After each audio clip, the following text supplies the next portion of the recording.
கிறிஸ்துவுக்குள் அன்பளிக்கப்பட்ட அன்புக்குரிய சகோதர சகோதரிகள் உங்கள் யாவருக்கும் கிறிஸ்துவுக்குள்ளான அன்பையும் வாழ்த்ததிலும் இந்த நேரத்தில் தெரிவித்துக் கொள்கிறோம். இந்த நாளிலும் நம்முடைய வாழ்நாளில் ஒரு நாளை கூட்டி கொடுத்து இந்த நாளிலும் அவருடைய மாபெரும் சத்திய வார்த்தைகளை பேசும்படியும் நம் அனைவருக்கும் கிருபை செய்த நம்முடைய ஆண்டவராக இயேசு கிறிஸ்துவுக்கு நன்றிகளையும் ஸ்தோத்திரத்தை நம்ம எடுத்துக்கொண்டு இந்த நாளினுடைய இந்த ஒரு பாடத்துக்குள் நம்ம கடந்து செல்லலாம். ஸோ நம்ம எந்த டாபிக்குள் நம்ம கடந்து வந்திருக்கோம் ஞாபகம் இருக்குங்களா? எதுலுக்குள்ள வந்திருக்கிறோம் சொன்னதான் அடுத்து போவோம்.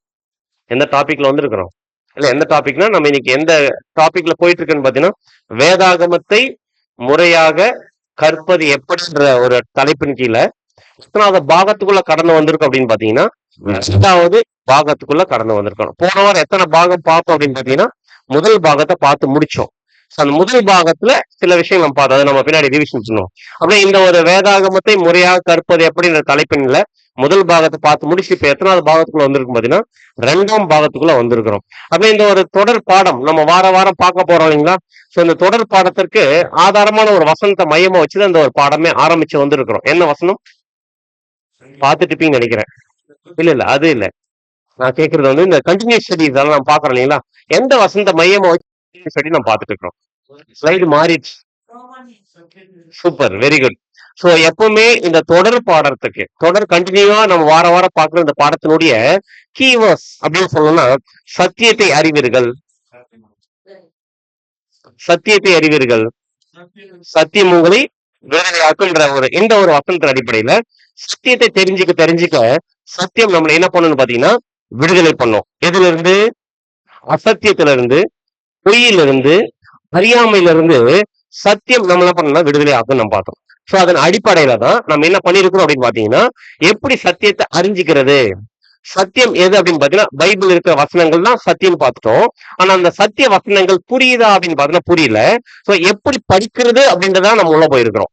சோ அதுல முதல் பாகத்தை நம்ம பார்த்துட்டோம். அப்படின்னா பைபிள்ல எப்படி படிக்க சொல்லி நம்முடைய ஆண்டவர் சொல்லி கொடுத்துருக்காருன்னு பாத்தீங்கன்னா வேத வாக்கியங்களை ஆராய்ந்து பாருங்கள் அப்படின்னு நம்ம பார்த்தோம். அப்படின்னா வேத வாக்கியங்கள் அப்படின்னு சொல்லும் போது தேவனுடைய வசனத்தை ஆராய்ந்து பார்க்கணும். ஏன் ஆராய்ந்து பார்க்கணும் பைபிளுக்குள் அப்படின்னு பாத்தீங்கன்னா எப்படி எழுதப்பட்டிருக்க வசனங்கள் எல்லாமே ஆர்டரா எழுதப்பட்டிருக்கா?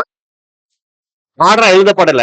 எப்படி எழுதப்பட்டிருக்கு அப்படின்னு நம்ம ஏசாயால வாசிச்சோம் அப்படின்னு பாத்தீங்கன்னா ஏசாயா 34ஆம் அதிகாரம் 16ஆம் வசனம். ஏசாயா 34ஆம் அதிகாரம் 16ஆம் வசனம். கர்த்தருடைய புஸ்தகத்திலே தேடி வாசியுங்கள். கர்த்தருடைய புஸ்தகத்தில் எப்படி வாசிக்கணும்? தேடி வாசிக்கணும்.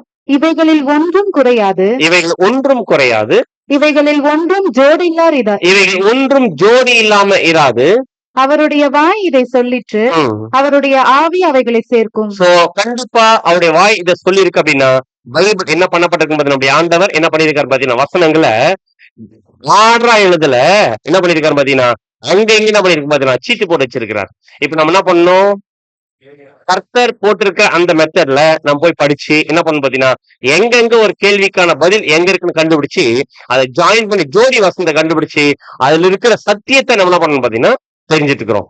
அந்த மாதிரி பைபிள்ல எத்தனை மெத்தட் எழுதப்பட்டிருக்கு? பரிசுத்த வேதாகமத்துக்குள்ளார எத்தனை மெத்தட் எழுதப்பட்டிருக்கு? நம்ம போன வாரம் பார்த்தோம், லிஸ்ட் பார்த்தோம் இல்லைங்களா? அதான் கேட்கிறோம். எத்தனை மெத்தட் இருக்கு பைபிள்ல சொல்லுங்க சிஸ்டர். ஆர்டரா ஞாபகம் இருக்குங்களா? ஃபர்ஸ்ட் ஒரே தலைப்பின் கீழ் படிப்பது, இந்த மெத்தட்ல பைபிள் எழுதப்பட்டிருக்கு. 2வது சூப்பர் கருப்பொருள் அறிந்து படித்தல். 3வது தீர்க்கதரிசன பாஷையில் படிப்பது, ப்ராபட்டிக் லாங்குவேஜ். அடுத்தது 4வது சிம்பாலிக் லாங்குவேஜ், அடையாள பாஷையில் படிப்பது. அடுத்தது 5வது நிழலும் பொருளும். Very good. அப்படின்னா 6வது ஊமைகள். நம்முடைய ஆண்டவராக இயேசு கிறிஸ்து பேசின அநேக ஊமைகள் பைபிள் இருக்குது. அடுத்து கடைசியா என்னன்னு பாத்தீங்கன்னா காலங்களை மையமாக வைத்து படித்தல். அப்படின்னா பைபிளுக்குள்ள இத்தனை மெத்தட்ஸ்ல வசனங்கள் எழுதப்பட்டிருக்கு. இதுல நம்ம எடுத்து படிக்கக்கூடிய வசனங்கள் எந்த விஷயத்தோட பொருந்துன்னு கண்டுபிடிச்சாதான் அதுல இருக்கக்கூடிய சத்தியத்தை என்ன பண்ண முடியும், நம்மளால தெரிஞ்சுக்க முடியும். சத்தியம் புரிஞ்சாதான் அந்த சத்தியத்துக்கு நம்ம என்ன பண்ண முடியும், கீழ்ப்படிய முடியும். கரெக்டா இல்லைங்களா? அப்படின்னா கடந்த வாரம் எத்தனை டாபிக் பார்த்து முடிச்சோம்? 3 டாபிக் பார்த்து முடிச்சோம். ஃபர்ஸ்ட் எதை முடிச்சோம் அப்படின்னு பாத்தீங்கன்னா ஒரே தலைப்பின் கீழ் படித்தல். அந்த ஒரே தலைப்பின் கீழுக்கு யார ஆதாரமா எடுத்தோம்? எந்த டாபிக் நம்ம எடுத்தோம்? சூப்பர், ஆதாம். ஆதாம்ல எந்த பாயிண்ட் நம்ம எடுத்தோம் அப்படின்னு பாத்தீங்கன்னா ஆதாம் என்ன பண்ணாரு? ஏதேன் தோட்டத்துல சாப்பிடும் போது கனியை தேவன் கொடுக்கும்போது இந்த சாப்பிட்டு செத்துருன்னு சொல்லும் போது ஆதாம் எங்காச்சு ஓகே சொன்ன மாதிரி அக்ரிமெண்ட் சைன் பண்ண மாதிரி ஏதாச்சும் இருக்கா அப்படின்னு பாத்தீங்கன்னா அங்க ஆதியாகமத்துல இல்ல. அதனுடைய கீவர்ஸ் பேரல் ஜோடி வசனம் எங்க இருக்கு அப்படின்னு பாத்தீங்கன்னா ஓசியால இருக்கு. யாரோட கம்பேர் பண்ணி பேசுறாரு பாத்தீங்கன்னா இஸ்ரேல் ஜனங்கள் எப்படி உடன்படிக்கை போட்டு மீறினாங்களோ யார் மாதிரி மீறிட்டாங்க அப்படின்னு பாத்தீங்கன்னா ஆதாம் மாதிரி மீறிட்டாங்க அப்படின்னு எங்க சொல்றாரு பாத்தீங்கன்னா ஓசியால் சொல்லிருக்கு. பட் அதுக்கு பதில் எங்க இல்ல, ஆதியாகமத்துல போய் தேடினா என்ன பண்ணணும் பாத்தீங்கன்னா இல்ல. சோ இதை ஃபர்ஸ்ட் தலைப்பு நம்ம பார்த்தோம். ரெண்டாவது கருப்பொருள் அறிந்து படித்தல். அதுக்கு எந்த வசனம் எடுத்தோம்? நம்ம சந்தோஷம் வந்தா படிக்கிற ஒரு புக்ல இருந்து எடுத்தோம். சங்கீதம் 1ஆம் அதிகாரத்துல பார்த்தோம். கர்த்தருடைய வேதத்தில் பிரியமா இருந்து இரவும் பகலும் தியானமா இருக்கிற மனுஷன் பாக்கியவன். அப்படின்னா கர்த்தருடைய வேதத்துல 24 hours அப்படின்னு எடுத்துக்க முடியுமா? அப்படின்னா இரவுனா என்ன, பகல்னா என்ன? இரவு என்பது துன்ப காலம், பகல் என்பது இன்ப காலம். அப்படின்னா கர்த்தருடைய வேதத்துல கஷ்டம் வந்தாலும் துன்பமான ஒரு சூழ்நிலை வந்தாலும் சந்தோஷமான ஒரு சூழ்நிலை வந்தாலும் யார் கர்த்தருடைய வசனத்தில் தியானமா இருக்கிறாங்களோ, யார் கர்த்தருடைய வசனத்தை கை கொள்றாங்களோ, அது கீழ்படுறாங்களோ அவங்கதான் பாக்கியவான். கரெக்டா இல்லைங்களா? சோ இந்த வசனத்தை நம்ம விளக்கம் நம்ம பார்த்தோம். இதே ஒரு வசனம் பல முறை படிச்சிருக்கிறோம், படிச்சிருக்கிறோம், பல வருஷம் இந்த பைபிள கையில வச்சு சுத்திட்டு இருக்கிறோம். ஒரே வாரம் வந்தோம், என்ன கிடைச்சிச்சு? அதுக்கு ஒரு பதில் கிடைச்சிச்சு. அது எப்படி படிக்கிறதுன்னு புரிஞ்சிச்சு நம்ம பார்த்தோம். அடுத்து இன்னொரு வசனம் நம்முடைய ஆண்டவர் பேசுனது, உள்ளவன் எவனோ அவனுக்கு கொடுக்கப்படும், இல்லாதவன் இடத்திலிருந்து உள்ளதும் எடுத்துக்கொள்ளப்படும். அதுல எது உள்ளவன்? பணம் உள்ளவன். இப்ப எது ஒத்துக்கல? மைண்டு. பணம் உள்ளவன்றது நமக்கு என்ன வரல, மனத்தை ஏத்துக்கல. இப்ப எது வந்தது பாத்தீங்கன்னா எது உள்ளவன்? காது. காது எல்லாருக்கும் இருக்கு. எந்த காது வேணும்? கேட்கக்கூடிய ஆர்வம் உள்ளவர்களுக்கு இன்னும் சத்தியத்தை என்ன பண்ணார் பாத்தீங்கன்னா அதிகமா கொடுப்பாரு. அப்படின்னு இப்ப உங்களுக்கு என்ன இருக்கு? ஆர்வம் இருக்கு. எதுக்காக இங்க வந்திருக்கீங்க? எது இருக்கிறதா வந்திருக்கீங்க? கேட்கக்கூடிய ஆர்வம் இருக்கிறதா வந்திருக்கீங்க. இருக்கிறவருக்கு நம்முடைய ஆண்டவர் என்ன சொல்லுவாராமா, இருந்துச்சுன்னா நான் அதிகமா கொடுப்பேன் அப்படின்னா. போன வாரத்துல அந்த ஆர்வம் கட் ஆயிருச்சுன்னா இந்த வாரம் என்ன பண்ணாது, கிடைக்காது. இந்த வாரம் வந்திருக்கிற அப்படின்னா இந்த ஆர்வத்துக்கு தேவையான ஆகாரத்தை நம்முடைய ஆண்டவர் கொடுப்பாரா, கொடுக்க மாட்டாரா? அப்படின்னா போன வாரத்துக்கு நான் அந்த ஒரு ஆர்வத்துக்கு கிடைச்சிச்சு பதில் இந்த வாரத்துக்கான ஆர்வத்துக்கு என்ன கிடைக்க போகுதுன்னு பாத்தீங்கன்னா கண்டிப்பா நம்முடைய ஆண்டவர் இன்னும் கொடுப்பாரு, இன்னும் அதிகமா கொடுக்க போறாரு. அப்படின்னா இந்த ஒரு வசனத்தின விளக்கத்தை நம்ம பார்த்தோம். அடுத்து மூணாவது என்னன்னு பார்த்தோம் பாத்தீங்கன்னா தீர்க்கதரிசன பாஷையில் படிப்பது. அது என்ன பார்த்தோம்? கடல் வனாந்தரத்தின் பாரம். கடல்னா என்ன? தண்ணி. தண்ணி தான் யாரை அடையாளப்படுத்தும்? சூப்பர், ஜனங்களை அடையாளப்படுத்தும். பாரம்னா தள்ளி விடும். இப்ப யாரை தள்ளிடுவாரு? ஜனங்களை தள்ளிடுவாரு. எப்படிப்பட்ட ஜனங்களை? ஒழுங்கற்ற ஜனங்களை தள்ளிடுவேன்னு கர்த்தர் தீர்க்க தரிசனமா சொன்னாருன்னா கடல் வனாந்தரத்தின் பாரம் சொல்லிட்டு போயிடுவார். இந்த மாதிரி அநேக தீர்க்க தரிசனங்கள் இருக்கு. நம்ம பின்னாடி நம்ம தேவன் சித்தமா இருந்தா நம்ம பார்க்கலாம். சோ இந்த 3 தலைப்பை நம்ம பார்த்தோம். பார்த்து நமக்கு என்ன அடுத்த ஒரு கேள்வி வச்சோம், ஞாபகம் இருக்குங்களா? ஞாபகம் மறந்திருக்க மாட்டேங்குன்னு நினைக்கிறேன். சோ கண்டிப்பா ஞாபகம் இருக்கு. என்ன அப்படின்னு பாத்தீங்கன்னா 137ஆம் சங்கீதம் 9ஆம் வசனம் வாசிங்க. 137ஆம் சங்கீதம் 9ஆம் வசனம், தன் குழந்தைகளை பிடித்து கல்லின் மேல் மோதி அடிக்கிறவன் பாக்கியவான். குழந்தைகளை பிடித்து கல்லின் மேல் மோதி அடிக்கிறவன் பாக்கியவான் அப்படின்னு சொல்லியிருக்கு. இப்ப இந்த வசனத்துக்கான பதில் என்ன? என்ன வந்துருச்சு நமக்கு? இப்போ என்ன வந்துருச்சு? ஒரு ஆர்வம் வந்துச்சா இல்லையா? இப்ப ஆர்வம் வந்தா அதுக்கு பதில் கொடுக்கறத யாருடைய கடமைன்னு பாத்தீங்கன்னா ஆண்டவராகிய இயேசு கிறிஸ்துவின் கடமை. இப்ப வந்த ஆர்வத்துக்கு என்ன கொடுக்க போறாரு அப்படின்னு பாத்தீங்கன்னா உள்ளவன் எவனோ கொடுக்கப்படும். அப்படின்னா இந்த வசனத்தினுடைய விளக்கம் என்ன அப்படின்னு நம்ம எல்லாரும் பாக்கியவன்களை மாறணுமா மாறக்கூடாதா? ரெடி பண்ணிட்டுமா? பிடிச்சு வந்துட்டுமா நம்ம குழந்தைகளை எங்க அடிக்கிறதுக்கு? கல்லின் மேல் மோதி அடிச்சா என்னவாமா? பாக்கியவன்கள். நமக்கு ரெடியா? ரெடியா இருக்கிறோமா இல்லை? ரெடியா இருந்தாதான் பாக்கியவன்களா மாற முடியும். அப்படின்னா இப்ப இந்த வசனத்தினுடைய விளக்கம் என்ன? இது செய்யலன்னா பாக்கியவன்கள் நம்ம மாற முடியாது, கண்டிப்பா மாற முடியாது. அப்படின்னா இது எப்படி செய்யறது அப்படின்ற காரியத்தை குறிச்சுதான் இந்த ஒரு ஆர்வத்தான ஒரு பதில என்ன பண்ண போறோம்னா இப்ப பார்க்க போறோம். அப்படின்னா இந்த ஒரு வசனம் எந்த டாபிக்ல வரும் அப்படின்னு பாத்தீங்கன்னா இந்த 7 டாபிக்ல இதுல எந்த டாபிக் உள்ள என்ட்ராக போறோம் அப்படின்னு பாத்தீங்கன்னா 4வது டாபிக் உள்ள இந்த வசனம் உள்ள வருது. அது 4வது டாபிக் எந்த டாபிக் அப்படின்னு பாத்தீங்கன்னா சிம்பாலிக் லாங்குவேஜ். அடையாள பாஷையில் படிப்பது அப்படின்னா இந்த வசனம் எந்த பாஷையில் எழுதப்பட்டிருக்கு? அடையாள பாஷையில் எழுதப்பட்டிருக்கு. இது லிட்டரலா எடுத்துக்க முடியுமா? லிட்டரலா எடுத்து செய்யறதா நம்முடைய ஆண்டவர் கேட்பாரா? அப்படின்னா இது லிட்டரல் மீனிங் என்ன பண்ண முடியாது, எடுத்துக்க முடியாது. அப்ப இது எந்த மெத்தட்ல எழுதப்பட்டிருக்குன்னு பாத்தீங்கன்னா அடையாள பாஷையில் எழுதப்பட்டிருக்கு. அப்படின்னா உன் குழந்தைகளை பிடித்து கல்லின் மேல் மோதி அடிக்கிறவன் பாக்கியவன். அப்படின்னா நம்ம இதை செய்யாம என்னவா மாற முடியாது, பாக்கியவன்களா மாற முடியாது. அப்படின்னா நம்முடைய குழந்தைகளை பிடித்து எப்படி கல்லு மேல மோதி அடிக்கிறது? இப்ப நம்ம இதை கண்டுபிடிக்கணும். குழந்தைனா யாரு, கல்லுனா என்ன, மோதி அடிக்கிறதுனா என்ன? இப்ப உதாரணத்துக்கு ஒரு குழந்தைய பிடிச்சி கல்லின் மேல் மோதி அடிச்சா என்ன ஆகும்? தெரியவே தெரியாதா நமக்கு? கல்லு மேல மோதி அடிச்சா என்ன ஆகும்? குழந்தை செத்துரும். கரெக்டா இல்ல? ஓங்கி அடிச்சா என்ன ஆகும்? குழந்தை செத்துரும். அப்படின்னு சிம்பிள் இந்த வசனம் சொல்லும். பாத்தீங்கன்னா உங்களுடைய குழந்தைகளை பிடிச்சி கல்லின் மேல் மோதி அடிச்சு சாகடிச்சிட்டீங்கன்னா நீங்க யாரா மாறிடலாம்? பாக்கியவான்களா மாறிடலாம். அப்படின்னா இப்ப நம்ம என்ன கண்டுபிடிக்கணும் பாத்தீங்கன்னா லிட்டரலா குழந்தைகளை பிடிச்சி கல்லின் மேல மோதி அடிக்கிறத பத்தி நம்முடைய ஆண்டவர் கேட்க மாட்டார். ஏன்னா அவர் அன்புள்ளவர், இரக்கமுள்ளவர். நல்லா தெரியும், நமக்கு நல்ல நிறைய வசனம் வாசிச்சிருக்கோம். குழந்தை யார் கொடுக்கிற பிளஸிங்? கர்த்தர் அருளும் ஈவு. ஆசீர்வாதமான ஒரு விஷயத்த இந்த மாதிரி நம்முடைய ஆண்டவர் கேட்பாரா? கேட்க மாட்டார். அப்படின்னா என்ன சொல்ல வருது இந்த வசனம் பாத்தீங்கன்னா இது முற்றிலும் சிம்பாலிக் லாங்குவேஜ்ல எழுதப்பட்டிருக்கு. அப்படியே இப்ப ஃபர்ஸ்ட் நம்ம கண்டுபிடிக்க வேண்டியது என்னன்னு பாத்தீங்கன்னா குழந்தைனா யாரு? அப்படின்னா குழந்தைன்னா யாரை அடையாளப்படுத்தும் என்பதை நம்ம அப்போஸ்தலனாகிய பவுல் இதுக்கு அழகா லிங்க் பண்றார். என்ன லிங்க் பண்றாரு பாத்தீங்கன்னா இப்ப கேள்வி எங்க இருக்கு? சங்கீதத்துல இருக்கு. சங்கீதத்துல இருக்கிற கேள்வி வசனம் இப்ப அதுக்கு ஜோடி வசனம் எங்க இருக்கு அப்படின்னு பாத்தீங்கன்னா இந்த குழந்தைகள் யாருன்னு கண்டுபிடிக்கணும்னா அப்போஸ்தலனாகிய பவுல் யார குழந்தைகள் சொல்றாரு தெரியுங்களா? வசனம் வாசிக்கலாம் பாருங்க. எபிரேயர் 5:13 வசனம். எபிரேயர் 5:13 ஆண் என்கிறவன் குழந்தையா இருக்கிறபடியினாலே. நல்லா கவனிங்க. குழந்தை எது குடிக்கும்? குழந்தை எது குடிக்கும்னு கேக்குறேன். பால் குடிக்கும். அப்படின்னா குழந்தையா இருக்கிறவங்க எதை குடிப்பாங்க? பால் குடிப்பாங்க. அவங்களுக்கு எது மேல் பழக்கம் இருக்காது? எது மேல் பழக்கம்? பிரியாணி சாப்பிடுமா குழந்தை? அதெல்லாம் பழக்கம் இருக்குமா? பழக்கம் இருக்காது. எது மேல பழக்கம் இருக்கும் குழந்தைன்னு பாத்தீங்கன்னா பால் மேல பழக்கமா இருக்கும். அடுத்து சொல்ற பால் உள்ள குழந்தையா இருக்கிறபடினாலே நீதியின் வசனத்தில் பழக்கம் இல்லாதவனா இருக்கிறான். இங்க அப்போஸ்தலனாகிய பவுல் குழந்தைன்னு யார மென்ஷன் பண்ணி பேசிட்டு இருக்கிறார்?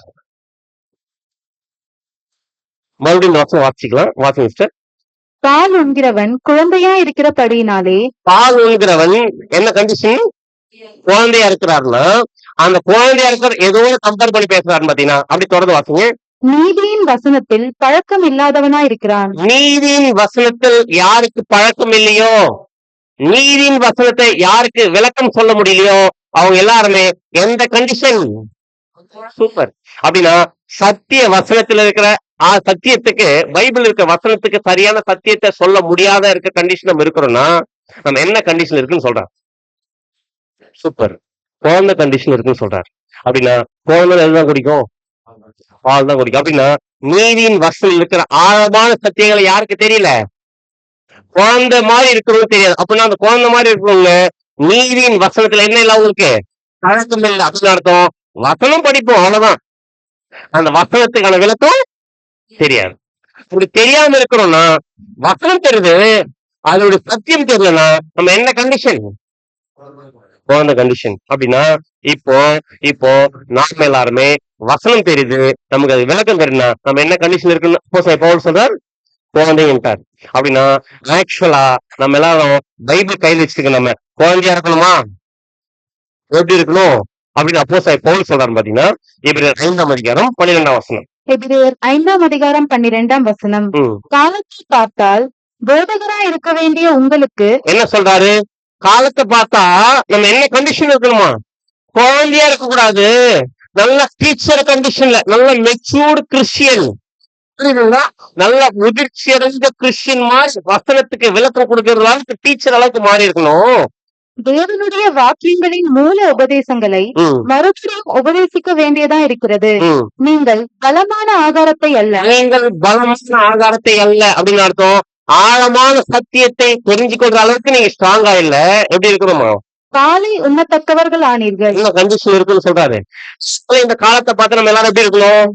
பைபிள் இருக்கிற வசனத்துக்கு விளக்கம் கேட்டா அந்த வசனத்துக்கான விளக்கத்தை சரியா பகுத்து தெளிவா சொல்லி புரிய வச்சு அந்த ஆழமான சத்தியத்தை எடுத்து சொல்ற அளவுக்கு மெச்சூர்ல இருந்திருக்கணும். பல வருஷமா கையில வச்சுட்டு இருக்கிற பைபிள் கையில வச்சுட்டு கிறிஸ்தவனா இருக்கு நம்ம. ஆனா இன்னி வரைக்கும் எப்படிதான் இருக்கிறோம்? குழந்தையதான் இருக்கிறோம். இப்ப நம்முடைய வேலைன்னு பாத்தீங்கன்னா, இந்த மாதிரி சத்திய வசனத்துல பழக்கம் இல்லாத குழந்தைகளை யாரெல்லாம் இருக்கிறாங்களோ அவங்களெல்லாம் பிடிச்சி கல்லு மேல மோதி அடிச்சுட்டா, அவங்கள சாகடிச்சுட்டா, அவங்க யாரா மாறிடலாம்? பாக்கியவன்லாம் மாறிடலாம். இப்ப நம்ம எல்லாரும் என்ன கண்டிஷன்? சத்திய வசனத்துல பழக்கம் இருக்கா, பழக்கம் இல்லையா? ஓப்பனா சொல்லலாம். நம்ம எல்லாருக்குமே சத்திய வசனத்துல பழக்கம் இருக்கா இல்லையா? இல்ல. இப்ப நம்ம எல்லாரும் என்ன கண்டிஷன்? கண்டிஷன். இப்ப நம்ம எல்லாருமே குழந்தையா இருக்கணுமா? நம்ம என்ன குழந்தை? இப்ப சத்திய வசனம் பழக்கம் இல்லாத குழந்தையா இருக்க நம்மள கல்லு மேல மோதி அடிச்சுட்டா என்ன ஆயிடுவோம்? நம்ம எல்லாருமே செத்துருவோமா இல்லையா? செத்தா யார் இந்த வேலையை செய்யறாங்களோ அவங்க பாக்கியம் வேணாமா? அப்படின்னா கல்லு மேல மோதி அடிக்கிறதுனா என்ன? நம்ம எல்லாரும் குழந்தைன்னு கண்டுபிடிச்சிட்டோம். இப்ப என்ன பண்ணோம்? கல்லு மேல நம்மள மோதி அடிக்கணும். கல்லு யாரு? வசனம் வாசிக்கலாங்களா? கல்லு யாருன்னு வசனம் வாசிக்கலாம். அப்போஸ்தலர் 4ஆம் அதிகாரம் 11ஆம் வசனம் 12ஆம் வசனம். அப்போஸ்தலர் 4ஆம் அதிகாரம் 11ஆம் வசனம் முதல், வீடு கட்டுகிறவர்களாகிய உங்களால் அற்பமாய் எண்ணப்பட்ட அவரே மூளைக்கு தலைக்கல்லானவர். போதும். கல்லு யாரு?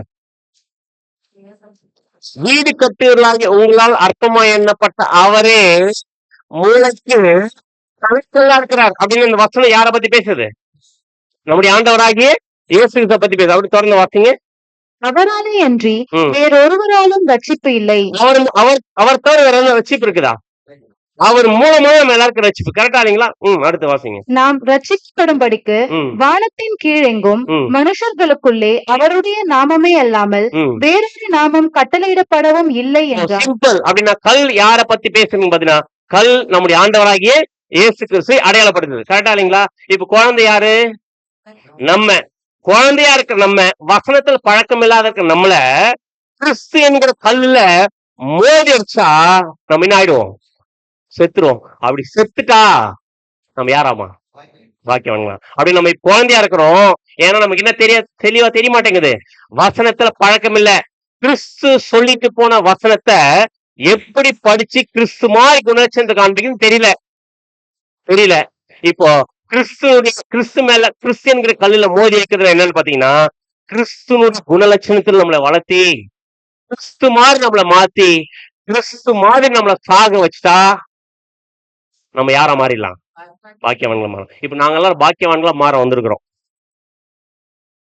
இப்ப நீங்க ஒர்க் பண்ணிட்டு இருக்கிற எல்லாருமே என்ன மாற வந்திருக்குன்னு பாத்தீங்கன்னா, நாங்களும் பாக்கியவான்களா மாற வந்திருக்கோம். ஏன்னா இந்த மாதிரி சத்திய வசந்த பழக்கம் இல்லாத சகோதர சகோதரிகளை கூப்பிட்டு சத்தியத்தை எப்படி படிச்சு சத்தியத்தை எப்படி புரிஞ்சுக்கிட்டு கிறிஸ்து மாதிரி குணலட்சணத்தை எப்படி காண்பிச்சு கிறிஸ்து என்கிற கல்லு மாதிரி வளர்த்து அந்த கல்லுல போய் மோதிரிச்சு கிறிஸ்து மாதிரி வாழ்க்கை வாழ்ந்து சாகடிக்கிறதுக்காக வந்திருக்கிறோம். அப்படி கிறிஸ்து மாதிரி குணலட்சணத்தை காமிச்சு நீங்க செத்துட்டீங்கன்னா இந்த வேலையை செஞ்ச நாங்க எப்படிப்பட்டவங்களா ஆகும்? இது நாங்க மட்டும் செஞ்சா போதுமா? இப்ப நீங்க என்ன பண்ணணும்? அடுத்தது இந்த மாதிரி யாரெல்லாம் குழந்தைகளா இருக்கிறாங்களோ, சத்திய வசனத்துல பழக்கம் இல்லாத இருக்கிறாங்களோ, அவங்க எல்லாரும் கூட்டிட்டு வந்து சத்தியத்தை கேட்க வச்சு கிறிஸ்துவனுடைய குணலட்சணத்தை நல்லா வளர்த்த வச்சு கிறிஸ்து மாதிரி சாக வச்சுன்னு வச்சுக்கங்க. சாக வச்சுன்னா நம்ம யாரா மாற முடியும்? பாக்கியவான்களா மாற முடியும். அதான் நம்முடைய ஆண்டவர் ஒரு வார்த்தை சொன்னார். மத்தேயு 16ஆம் அதிகாரம் 25ஆம் வசனம். மத்தேயு 16ஆம் அதிகாரம் 25ஆம் வசனம். என் நிமித்தமாக தன் ஜீவனை இழந்து போகிறவன் அதை கண்டடைவான். கிறிஸ்துவுக்காக தன் ஜீவனை இழந்துட்டா கண்டிப்பா ஏதாவது வாங்கிப்பாங்க அவங்க பரலோகத்துல. ஆசீர்வாதத்தை வாங்கிப்போமா வாங்கிக்க மாட்டோமா? அப்படின்னா கிறிஸ்து மாதிரி ஜீவனை கொடுக்கணும்னா எது நமக்கு புரியணும்? அவர் பேசுற சத்தியம் புரியணும். கரெக்டா இல்லைங்களா? இப்ப கிறிஸ்துவனுடைய குணலட்சணத்துக்கு ஏத்த மாதிரி நம்ம வளர்ந்து கிறிஸ்து மாதிரி சாகணும். அப்படின்னா கிறிஸ்துவனுடைய ஆண்டவராக இயேசு காண்பிச்ச குணலட்சணம் சாதாரண கேரக்டரா? Yes or no? ஆனா நம்ம எல்லாருமே கிறிஸ்தவர்கள் பேர் வச்சுட்டு இருக்கிறோம். ஆனா கிறிஸ்து மாதிரி வாழ்க்கை வாழ்றோமா? ஆனா நம்ம அப்படி போகும்போது பேரு கிறிஸ்தவர்கள் பேர் எப்படி வந்துச்சு தெரியுங்களா? ஆக்சுவலா நம்முடைய ஆண்டவராக இயேசு நீங்க எல்லாம் கிறிஸ்தவர்கள் போய் சொல்லுங்கன்னு சொன்னாரா? இல்ல. ஆக்சுவலா ஆதிகால சபையில அப்போஸ்தலர் வாழ்ந்த வாழ்க்கையை பார்த்து அவங்க கிறிஸ்து மாதிரி கேரக்டர் காமிக்கிறத பார்த்து அவங்களுக்கு என்ன பேர் வச்சாங்க பாத்தீங்கன்னா மற்ற ஜனங்கள், இவங்க எல்லாம் யாரு?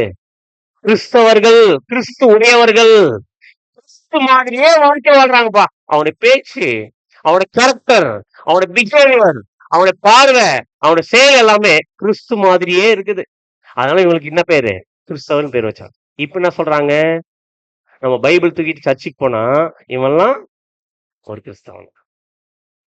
கிறிஸ்தவன் பேர் வாங்குறத விட்டுட்டு நம்ம எப்படி வாங்கிட்டு இருக்கிறோம் அப்படின்னு பாத்தீங்கன்னா, பேருக்கு கிறிஸ்தவன் சொல்லிட்டு இருக்கிறோம், ஆனா கேரக்டர் என்ன இல்ல, கிறிஸ்து மாதிரி காட்டல. அதுக்காக நம்ம பைபிள் வச்சுட்டு இருக்கிறோம்? அதுக்காக நம்முடைய ஆண்டவர் ரத்தம் சிந்தினாரு? அதுக்காக நம்மளை ரட்சித்தாரு? இல்லையே. எதுக்காக ரட்சித்தார்? எதுக்காக அந்த ஒரு மரணத்துல மறிச்சார் அப்படின்னு பாத்தீங்கன்னா, நாமும் கிறிஸ்து சொன்ன சத்திய வசனத்தை கேட்டு கீழ்ப்படிஞ்சு கிறிஸ்துவோட குணலட்சணத்தை நல்லா காட்டி கிறிஸ்து மாதிரி சாகரத்துக்கு வந்திருக்கிறோம். கரெக்டா இல்லைங்களா? அந்த ஊழியத்தை யார் யாரெல்லாம் செய்யறாங்களோ அவங்கதான் யாருன்னு பாத்தீங்கன்னா பாக்கியவான்கள். ஆதி காலத்துல கிறிஸ்து மாதிரி ஒருத்தர் குழந்தையா இருந்தார். ஒருத்தர் குழந்தையா இருக்கிற அவரை கிறிஸ்து மாதிரி குணலட்சணத்தை காண்பிச்சு கிறிஸ்து மாதிரி சாகடிச்சாங்க. யார் அவரு? யார் தெரியுங்களா? இவரு ஃபர்ஸ்ட் ரத்த சாட்சி. Super, very good brother. Stephen. என்ன ஏஜ் இருக்கும்? ரொம்ப வயசானவரா? யூத். ஃபர்ஸ்ட் கிறிஸ்துக்காக ரத்த சாட்சியா மறிச்ச ஒரு யூத் ஃபர்ஸ்ட் இந்த சத்தியத்துல கிறிஸ்து சொன்ன சத்தியத்தை எப்படிதான் வந்திருப்பாரு? அவர் ஆரம்பத்துல கிறிஸ்து சொன்ன சத்தியத்தை கேட்கும் போது ஆரம்பத்துல அவர் குழந்தையா தான் இருந்திருப்பாரு. குழந்தை மீன்ஸ் வசனத்துல என்ன இருந்திருக்காது, பழக்கம் இருந்திருக்காது. வசனத்தை கேட்டு கேட்டு கேட்டு கேட்டு சத்தியத்தை புரிஞ்சுக்கிட்டு கிறிஸ்து மாதிரி கேரக்டர் காமிச்சு மறிச்சாரா இல்லைங்களா? இந்த மாதிரி ஒவ்வொருத்தரும் கிறிஸ்துக்காக சாகடிக்கக்கூடிய வேலைய, கிறிஸ்துக்காக மறிக்கக்கூடிய வேலைய நாம் மற்றவர்களுக்கு செய்யும் போது, மற்றவர்களுக்கு செய்யும் போது இதன் மூலம் நம்ம என்ன பேர் வாங்கலாம்னு பாத்தீங்கன்னா பாக்கியவான்கள் பேர் வாங்க முடியுமா? முடியாது. அப்படின்னு கொஞ்சம் யோசிச்சு பாருங்க. இந்த மாதிரி ஒருத்தர் வாழ வச்சு கிறிஸ்துக்காக சாகடிச்சா, கிறிஸ்துக்காக சாக வச்சா அவங்களுக்கு என்ன கிடைக்கும்? வசனம் வாசிக்கலாம். 2 தீமோத்தேயு 2ஆம் அதிகாரம் 12ஆம் வசனம். 2 தீமோத்தேயு 2ஆம் அதிகாரம் 12ஆம் வசனம். அவரோடு கூட பாடுகளை சகித்தோமானால் அவரோடு கூட பாடுகளை சகித்தோமானால் அவரோடு கூட ஆளுகையும் செய்வோம். அவரோடு கூட ஆளுகை செய்யும். அப்படின்னா இந்த பூமியில கிறிஸ்துவோட கூட பாடுகளை சகிச்சாதான் அவரோட கூட என்ன பண்ண முடியும்? ஆளுகை செய்யும். பாடுகளே இங்க வேணாம் ஆண்டவரே, எனக்கு ஆளுகை மட்டும் வேணும் அப்படின்னா கொடுப்பாரா? கொடுக்க மாட்டார். அப்படி தொடர்ந்து வாசிங்க. நாம் அவரை மறுதலித்தால் அவரும் நம்மை மறுதலிப்பார். அவர் காண்பிச்ச கேரக்டர் நம்ம இன்னைக்கு காமிக்கலன்னா நம்மளும் என்ன பண்ண மாட்டார்? அவரை அங்க மகிமையில ஏத்துக்க மாட்டார். அப்படின்னா கிறிஸ்து மாதிரி குணலட்சணத்தை காண்பிக்க வச்சு சத்தியத்தில் குறைவுபட்டிருக்கிற குழந்தைகளா இருக்கிற சகோதரர்கள் கூப்பிட்டு சத்தியம் எப்படி படிக்கணும், அதுல எப்படி புரிஞ்சுக்கணும், எப்படி சத்தியத்தை கீழ்ப்படிக்கணும்னு சொல்லி கொடுத்து அந்த மாதிரி கிறிஸ்துடைய குணலட்சணத்தை வளர்த்தி அவங்க கிறிஸ்து மாதிரி மறிக்க வச்சுட்டோம்னா இதுதான் நாம் செய்யக்கூடிய மிகப்பெரிய ஊழியம். இப்படி செய்யக்கூடியவர்கள் எல்லாருமே யாரா மாற முடியும்னு பாத்தீங்கன்னா பாக்கியவான்களை மாற முடியும். இப்போ உங்ககிட்ட ஒரு கேள்வி, உன் குழந்தைகளை பிடித்து கல்லின் மேல் மோதி இருக்கிறவன் பாக்கியவான். இந்த வசனத்தை நம்ம செய்ய முடியுமா? செய்ய முடியாதா? எப்ப செய்யலாம்? 10 வாரம் கழிச்சு பண்ற பிரதர் அப்படி செய்யலாமா?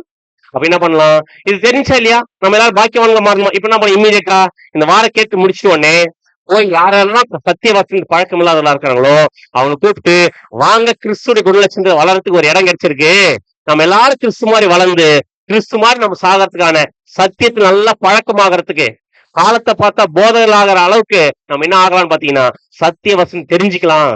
அப்படி என்ன பண்ணலாம்? கூட்டிட்டு வந்து சத்தியத்தை கேட்கறதுக்கு ஏற்பாடு பண்ணலாம். ஒருவேளை அப்படி நம்ம ஏற்பாடு பண்றோம், உதவி செய்யறோம், அப்படி வந்தவர் நம்ம சொல்லி வந்தவர் சத்தியத்தை கேட்டு கிறிஸ்து மாதிரி செத்துட்டாருன்னா இதுக்கு யாருக்கு பிளஸிங் இருக்கு? நமக்கு இருக்கா இல்லையா? அந்த ஊழியத்தை எப்போ ஸ்டார்ட் பண்ணலாம்னு பாத்தீங்கன்னா இன்னைக்கு என்ன பண்ணலாம்? ஸ்டார்ட் பண்ணலாம். சோ இதுதான் சிம்பாலிக் லாங்குவேஜ். இதே வசனம் போன வாரம் படிச்சுட்டு போகும்போது எப்படி இருந்துச்சு? என்னவா இருக்குமோ ஆர்வம் வந்துச்சு. அந்த ஆர்வத்துக்கான பதில் கிடைச்சிச்சு. இப்ப என்ன பண்ணணும்? செய்யறதுக்கான ஒரு சூழல் வந்துருச்சு. இப்ப நம்ம என்ன பண்ணணும்னா கொடுத்தார் ஆண்டவர் பதில். இப்ப அதை செயல்படுத்துறது யார் கையில் இருக்கு? நம்ம கையில் இருக்குது. இப்ப அடுத்தது எந்த டாபிக் உள்ள போலாம்? அடுத்தது 5th டாபிக். என்ன டாபிக்னு பாத்தீங்கன்னா நிழலும் பொருளும். இப்ப எந்த லாக் ஓபன் பண்ண போறோம் பாத்தீங்கன்னா நிழலும் பொருளும். அப்படின்னா இந்த ஒரு டாபிக் எப்படி இருக்குன்னு பாத்தீங்கன்னா நிழல் ஒரு விஷயம் இருக்கும், சம்பவங்கள். அந்த நிழலான விஷயத்துக்கான ஒரு நிஜம் அப்படிங்கிறது பைபிள்ல இருக்கும். கரெக்டா இல்லைங்களா? அப்படின்னா நிழல் எங்க இருக்கும் அப்படின்னு பாத்தீங்கன்னா, மோஸ்ட்லி பழைய ஏற்பாட்டு காலத்துல எழுதப்பட்டிருக்கு பாத்தீங்களா பைபிள்ல. பைபிள்ல பழைய ஏற்பாட்டு காலத்துல இருக்கிற சம்பவங்கள் எல்லாருமே ஆதியாகமத்துல இருந்து மல்கியா புஸ்தகம் வரைக்கும் இருக்கக்கூடிய நிறைய விஷயங்கள் என்ன பண்ணிருக்கு பாத்தீங்கன்னா, நிழலா நிறைய நடந்திருக்குது. அந்த நிழலா நடந்திருக்க அந்த சம்பவங்கள் பொருள் புதிய ஏற்பாட்டுல இருக்கிற பொருளுக்கு எப்படி இருக்கும் பாத்தீங்கன்னா மேட்ச் ஆயிருக்கும். கரெக்டா இல்லைங்களா? அப்படின்னா நம்ம எதை மட்டும் படிப்போம் பைபிள்னு? நம்ம பொதுவாவே எது மட்டும் தான் வச்சிருப்போம்னு பாத்தீங்கன்னா புதிய ஏற்பாடு மட்டும் தான் வச்சிருப்போம். கரெக்டா இல்லைங்களா? அது மட்டும் தான் நம்ம கையில எல்லாரும் டிஸ்ட்ரிபியூட்டும் பண்ணுவோம். ஆனா பைபிள் பரிசுத்த வேதாகம் என்பது இந்த சுவிசேஷ புஸ்தகம் மட்டும் இல்ல, ஒட்டுமொத்த 66 புஸ்தகம் சேர்ந்ததுதான். கரெக்டா இல்லைங்களா? அப்படின்னா இந்த பரிசுத்த வேதாகமத்துக்குள்ளார நிழலும் இருக்குது, பொருள் இருக்குது. இப்ப நம்ம என்ன கண்டுபிடிக்கணும்? எதெல்லாம் நிழல், எதெல்லாம் பொருள் அப்படின்னு நம்ம மேட்ச் பண்ணலாம். அப்படி அந்த ஒரு விஷயத்துல உள்ள போறதுக்கு எல்லா நிழலும் எல்லா பொருளும் பார்க்க முடியாது. என்ன பார்க்க போறோம் அப்படின்னு பாத்தீங்கன்னா, ஒரே ஒரு நிழல் எடுத்து ஒரு பொருள் எடுத்து என்ன பண்ண போறோம் நம்ம நீங்க பார்க்கலாம். சோ இதுக்கு எங்க போலாம் அப்படின்னு பாத்தீங்கன்னா, பழைய ஏற்பாட்டில் நிழலான ஒரு சம்பவத்துக்குள்ள நம்ம போலாம். எங்க போலாம் அப்படின்னு பாத்தீங்கன்னா, இப்ப நம்முடைய மைண்ட் ஃபுல்லா எங்க கொண்டு போலாம்னு பாத்தீங்கன்னா, பழைய ஏற்பாட்டு காலத்துல ஆபிரகாம், ஈசாக்கு, யாக்கோபு இருந்தாங்க. ஞாபகம் இருக்குங்களா? ஆபிரகாமுடைய பையன் யாரு? ஈசாக். ஈசாக்குடைய மகன் யாக்கோபு. யாக்கோபுக்கு ஒரு பேர் மாத்தினார் கர்த்தர். என்ன பேர் மாத்தினாரு? இஸ்ரேல் அப்படின்னு பேர் மாத்தினார்.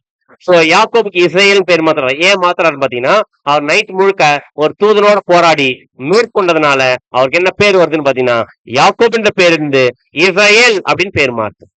சோ இப்ப இஸ்ரேல் யாக்கோபுக்கு பேர் மாறின உடனே யாக்கோபு பிள்ளைகளுடைய பேர் என்னவா மாறுதுன்னு பாத்தீங்கன்னா, இஸ்ரேல் ஜனங்கள் மாறுது. கரெக்டா இல்லைங்களா? அப்படின்னா இப்ப யாக்கோபுக்கு எத்தனை பசங்க? கேட்கல. 12. Very good. 12 பிள்ளைகள். இந்த 12 பிள்ளைகள்ல ஒருத்தரை குழியில போட்டாங்க. யார அப்படின்னு பாத்தீங்கன்னா, யோசேப்பு குழியில போட்டாங்க. சகோதரர்களே சேர்ந்து யோசேப்பு குழியில போட்டாங்க. யோசேப்பு குழியில போட்டா கூட அந்த யோசேப்பு கர்த்தருக்கு உண்மையா இருந்ததுனால, அந்த வாலிப ஸ்டேஜ்ல கர்த்தருக்கு பரிசுத்தமான ஒரு வாழ்க்கை வாழ்ந்ததுனால, இருக்கிறதுலே ஹையஸ்டான எகிப்துல அடிமையில ஸ்தானத்துல இருந்த யோசேப்பு கர்த்தர் எந்த அளவுக்கு உயர்த்தினார் பாத்தீங்கன்னா, பார்வோனுக்கு அடுத்த ஸ்தானம். பார்வோனுக்கு அடுத்த ஸ்தானம் யோசேப்பு இருக்கிறார். யோசேப்பினுடைய பர்மிஷன் இல்லாம கையோ காலோ அசைக்க முடியாது. அந்த அளவுக்கு அத்தாரிட்டி யாருக்கு வந்துச்சுன்னு பாத்தீங்கன்னா, பவர் யாருக்கு கிடைச்சுன்னு பாத்தீங்கன்னா, யோசேப் கிடைச்சு. அந்த மாதிரி இருக்கக்கூடிய கண்டிஷன்ல இந்த இஸ்ரேல் ஜனங்கள், இந்த 12 பேர் இருக்காங்க பாத்தீங்களா, இந்த 12 பேர் மூலமா ஜனங்கள் ஜெனரேஷன் பெருகிச்சா? ஜெனரேஷன் பெருகும் போது அவங்களுக்கு என்னன்னு பேர் சொல்லுவாங்க பாத்தீங்கன்னா, இஸ்ரேல் ஜனங்கள். 12 கோத்திரம், அந்த 12 கோத்திரம் சேர்ந்ததுதான் இஸ்ரேல் ஜனங்கள் சொல்லுவாங்க. இந்த இஸ்ரேல் ஜனங்கள் யோசேப்பு எகிப்துல போய் செட்டில் ஆன உடனே அடிமையா போயிட்டு தேவன் உயர்த்திட்டு பின்னாடி யோசேப்பு என்ன சொல்லுவார் பாத்தீங்கன்னா, நீங்க கானான்ல பஞ்சத்துல கஷ்டப்பட வேண்டாம், நீங்க எங்க வந்துருங்க எகிப்துக்கு வந்துருன்னு சொல்லிட்டு சொன்ன உடனே எகிப்துக்கு எல்லாரும் எங்க போயிடுவாங்க பாத்தீங்கன்னா, அந்த யாக்கோபுடைய பிள்ளைகள் எல்லாருமே எகிப்துக்கு போய் செட்டில் ஆயிடுவாங்க. அங்க போயிட்டு யோசேப்பு இருக்கிற நல்ல ஃபேவர் கிடைச்சிச்சு. யோசேப்பை தெரியாத ஒரு பார்வோன் வரும்போது என்ன பண்ணிட்டாருன்னு பாத்தீங்கன்னா, இந்த இஸ்ரேல் ஜனங்கள் பயங்கரமா பழுகி பெருகுறாங்க. இப்படியே இந்த ஜெனரேஷன் போச்சுன்னா கடைசியில இந்த எகிப்து தேசமே யாருடைய கட்டுப்பாட்டுக்குள்ள வந்துரும்? இஸ்ரேல் ஜனோட கட்டுப்பாட்டுல வந்துடும் சொல்லிட்டு என்ன பண்ண ஆரம்பிக்கிறார் பாத்தீங்கன்னா, பார்வோன் அந்த இஸ்ரேல் ஜனங்களை பயங்கரமா ஒடுக்க ஆரம்பிக்கிறார். சோ இதை நீங்க படிச்சிருப்பீங்க, யாத்திராகமத்துல வரக்கூடிய முழு சரித்திரம். சோ இந்த இஸ்ரேல் ஜனங்கள் ஒடுக்க ஆரம்பிக்கும் போது இந்த ஒடுக்குதல், இந்த பார்வோன் பயங்கரமா இவங்க டார்ச்சர் பண்ணி இவங்களுக்கு பயங்கரமா இந்த அடிமைத்தனத்துக்குள்ள கொண்டு போகும்போது, இந்த அடிமைத்தனத்துல கஷ்டப்பட்டிருக்கிற இஸ்ரேல் ஜனங்கள் யாரை நோக்கி கூப்பிட ஆரம்பிச்சாங்க பாத்தீங்கன்னா, தேவனை நோக்கி கூப்பிடும் போது அப்போ கர்த்தர் என்ன பண்ணாருன்னு பாத்தீங்கன்னா, அந்த டைம்ல ஆபிரகாம் ஈசாக்கோட செய்த அந்த உடன்படிக்கை நினைச்சு பார்த்தாரு. வசனம் வாசிக்கலாம் பாருங்க.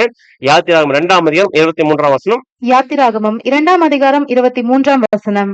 சில காலம் சென்ற பின் ராஜா மரித்தான். இஸ்ரவேல் புத்திரர் அடிமைத்தனத்தினால் தவித்து முறையிட்டுக் கொண்டிருந்தார்கள். இவர்கள் அடிமைத்தனத்திலிருந்து முறையிடும் சத்தம் தேவ சந்நிதியில் எட்டின. அவங்க அடிமைத்தனத்துல எகிப்துல இருக்கக்கூடிய அந்த கண்டிஷன்ல இருந்து இவங்க கூக்குரல் தேவன்கிட்ட போய் சேர்ந்த உடனே தேவன் எதை நினைச்சு பார்த்தாராமா, இந்த இஸ்ரவேல் ஜனங்கள் யாருடைய ஜெனரேஷன் நினைச்சு பார்த்து அவங்களுக்கு என்ன ப்ராமிஸ் கொடுத்தான்னு யோசிச்சு பார்த்தாராமா. வசனம் வாசிங்க அப்படியே. 2ஆம் அதிகாரம் 24 மற்றும் 25. தேவன் அவர்கள் பெருமூச்சை கேட்டு தாம் ஆபிரகாமோடும் ஈசாக்கோடும் யாக்கோபோடும் செய்த உடன்படிக்கையை நினைவு கூர்ந்தார். இதை நினைச்சு பார்த்திருக்காருங்க. இவங்க பெருமூச்சு கேட்டு கர்த்தர் எதை ஞாபகப்படுத்துறாருன்னு பாத்தீங்கன்னா, ஆபிரகாம், ஈசாக்கு, யாக்கோபோடு செய்த உடன்படிக்கை, அந்த ப்ராமிஸை நினைச்சு பார்த்து என்ன பண்றாரு பாத்தீங்கன்னா, தேவன் இஸ்ரவேல் புத்திரை கண்ணோக்கினார், தேவன் அவர்கள் நினைத்தருளினார் அப்படின்னு என்ன பண்றாரு பாத்தீங்கன்னா, இது வரைக்கும் அடிமைத்தனத்துல கஷ்டப்பட்டிருக்க ஜனங்களை இப்போ இந்த இஸ்ரவேல் கொடுத்த அந்த கூக்குரல் மூலமா கர்த்தர் என்ன முடிவு பண்றாரு பாத்தீங்கன்னா, இந்த இஸ்ரவேல் ஜனங்களை இப்ப என்ன பண்ணணும், எகிப்தின் அடிமைத்தனத்திலிருந்து என்ன பண்ணணும், விடுதலை ஆக்கணும். கரெக்டா இல்லைங்களா? அப்படி விடுதலை ஆக்கணும்னா இந்த இஸ்ரவேல் ஜனங்களை விடுதலை ஆக்கிறதுக்கு, இவங்களை வழி நடத்துறதுக்கு யார் வேணும்? இப்போ ஒரு லீடர் வேணுமா இல்லையா? அந்த லீடர் தான் யாருன்னு பாத்தீங்கன்னா, யார் அந்த லீடர்? மோசே. சூப்பர்.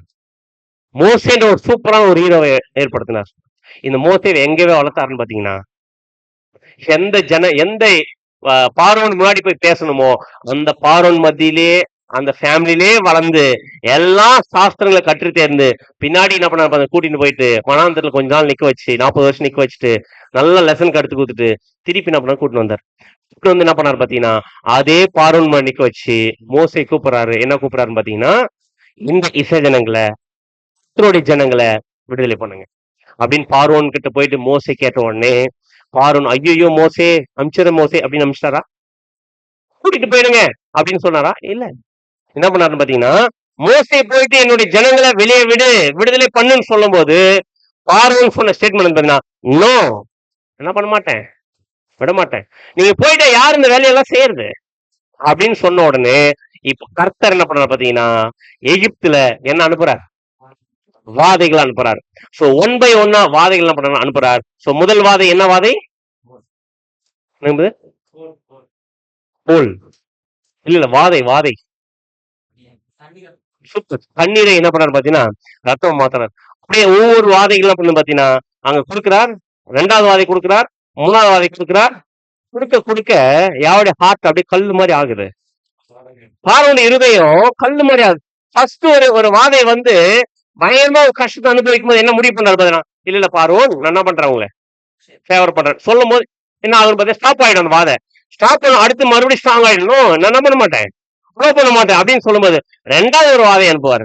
இப்படி ஒவ்வொரு வாதை அனுப்ப பார்வோனுடைய இருதயம் கல்லு மாதிரி ஸ்ட்ராங் ஆக ஆரம்பிச்சுச்சு. இந்த மாதிரி 9 வாதைய கர்த்தர் கொடுக்கும்போது பார்வோனுடைய ஹார்ட் ரொம்ப ஸ்ட்ராங்கா இருந்துச்சு, கல்லு மாதிரி ஸ்ட்ராங்கா இருந்துச்சு. இன்னும் இரும்பளவுக்கு நல்லா ஸ்ட்ராங்கா இருந்துச்சு.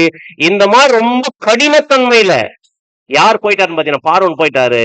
கர்த்தர் பார்த்தாரு, இந்த இவ்வளவு கடினமான இந்த ஹார்ட்டை பிரேக் பண்ணணும்னா கடைசி ஒரு வாதை அனுப்புறேன். அந்த வாதை அனுப்பும் போது அந்த வாதை என்ன பண்ணிச்சுன்னு பாத்தீங்கன்னா, பார்வோனுடைய அந்த கல்லான இருதயத்தை சுக்குநூறா உடைச்சிச்சு. அது என்ன வாதை? சூப்பர். தலைச்சின் பிள்ளை சங்காரம். தலைச்சின் பிள்ளை சங்காரம் பாத்தீங்கன்னா, வீட்டுல இருக்கிற முதற் பையன் தலைச்சின் பிள்ளை என்ன ஆயிடுவாரு? செத்துவார். யார் சாகடிப்பாருன்னு பாத்தீங்கன்னா, சங்காரத்துடன் ஒருத்தர் வருவார். அவர் என்ன பண்ணாருன்னு பாத்தீங்கன்னா, எகிப்து முழுக்க எந்தெந்த வீட்டுல தலைச்சின் பிள்ளை இருக்குதோ எல்லாரும் வீட்டுல ஃபர்ஸ்ட் பையனை சாகடிச்சிருவார். இதுதான் சங்காரத்துவனுடைய இன்ஸ்ட்ரக்ஷன், அவருக்கு இருக்கிற இன்ஸ்ட்ரக்ஷன். அது மிருகமா இருக்கட்டும், மனுஷனா இருக்கட்டும், எந்த ஒரு விஷயமா இருக்கட்டும், தலைச்சின் பிள்ளை இருக்கா, அந்த தலைச்சின் பிள்ளை சாகடிக்கிறதா யாருடைய வேலைன்னு பாத்தீங்கன்னா, சங்காரத்துவனுடைய வேலை.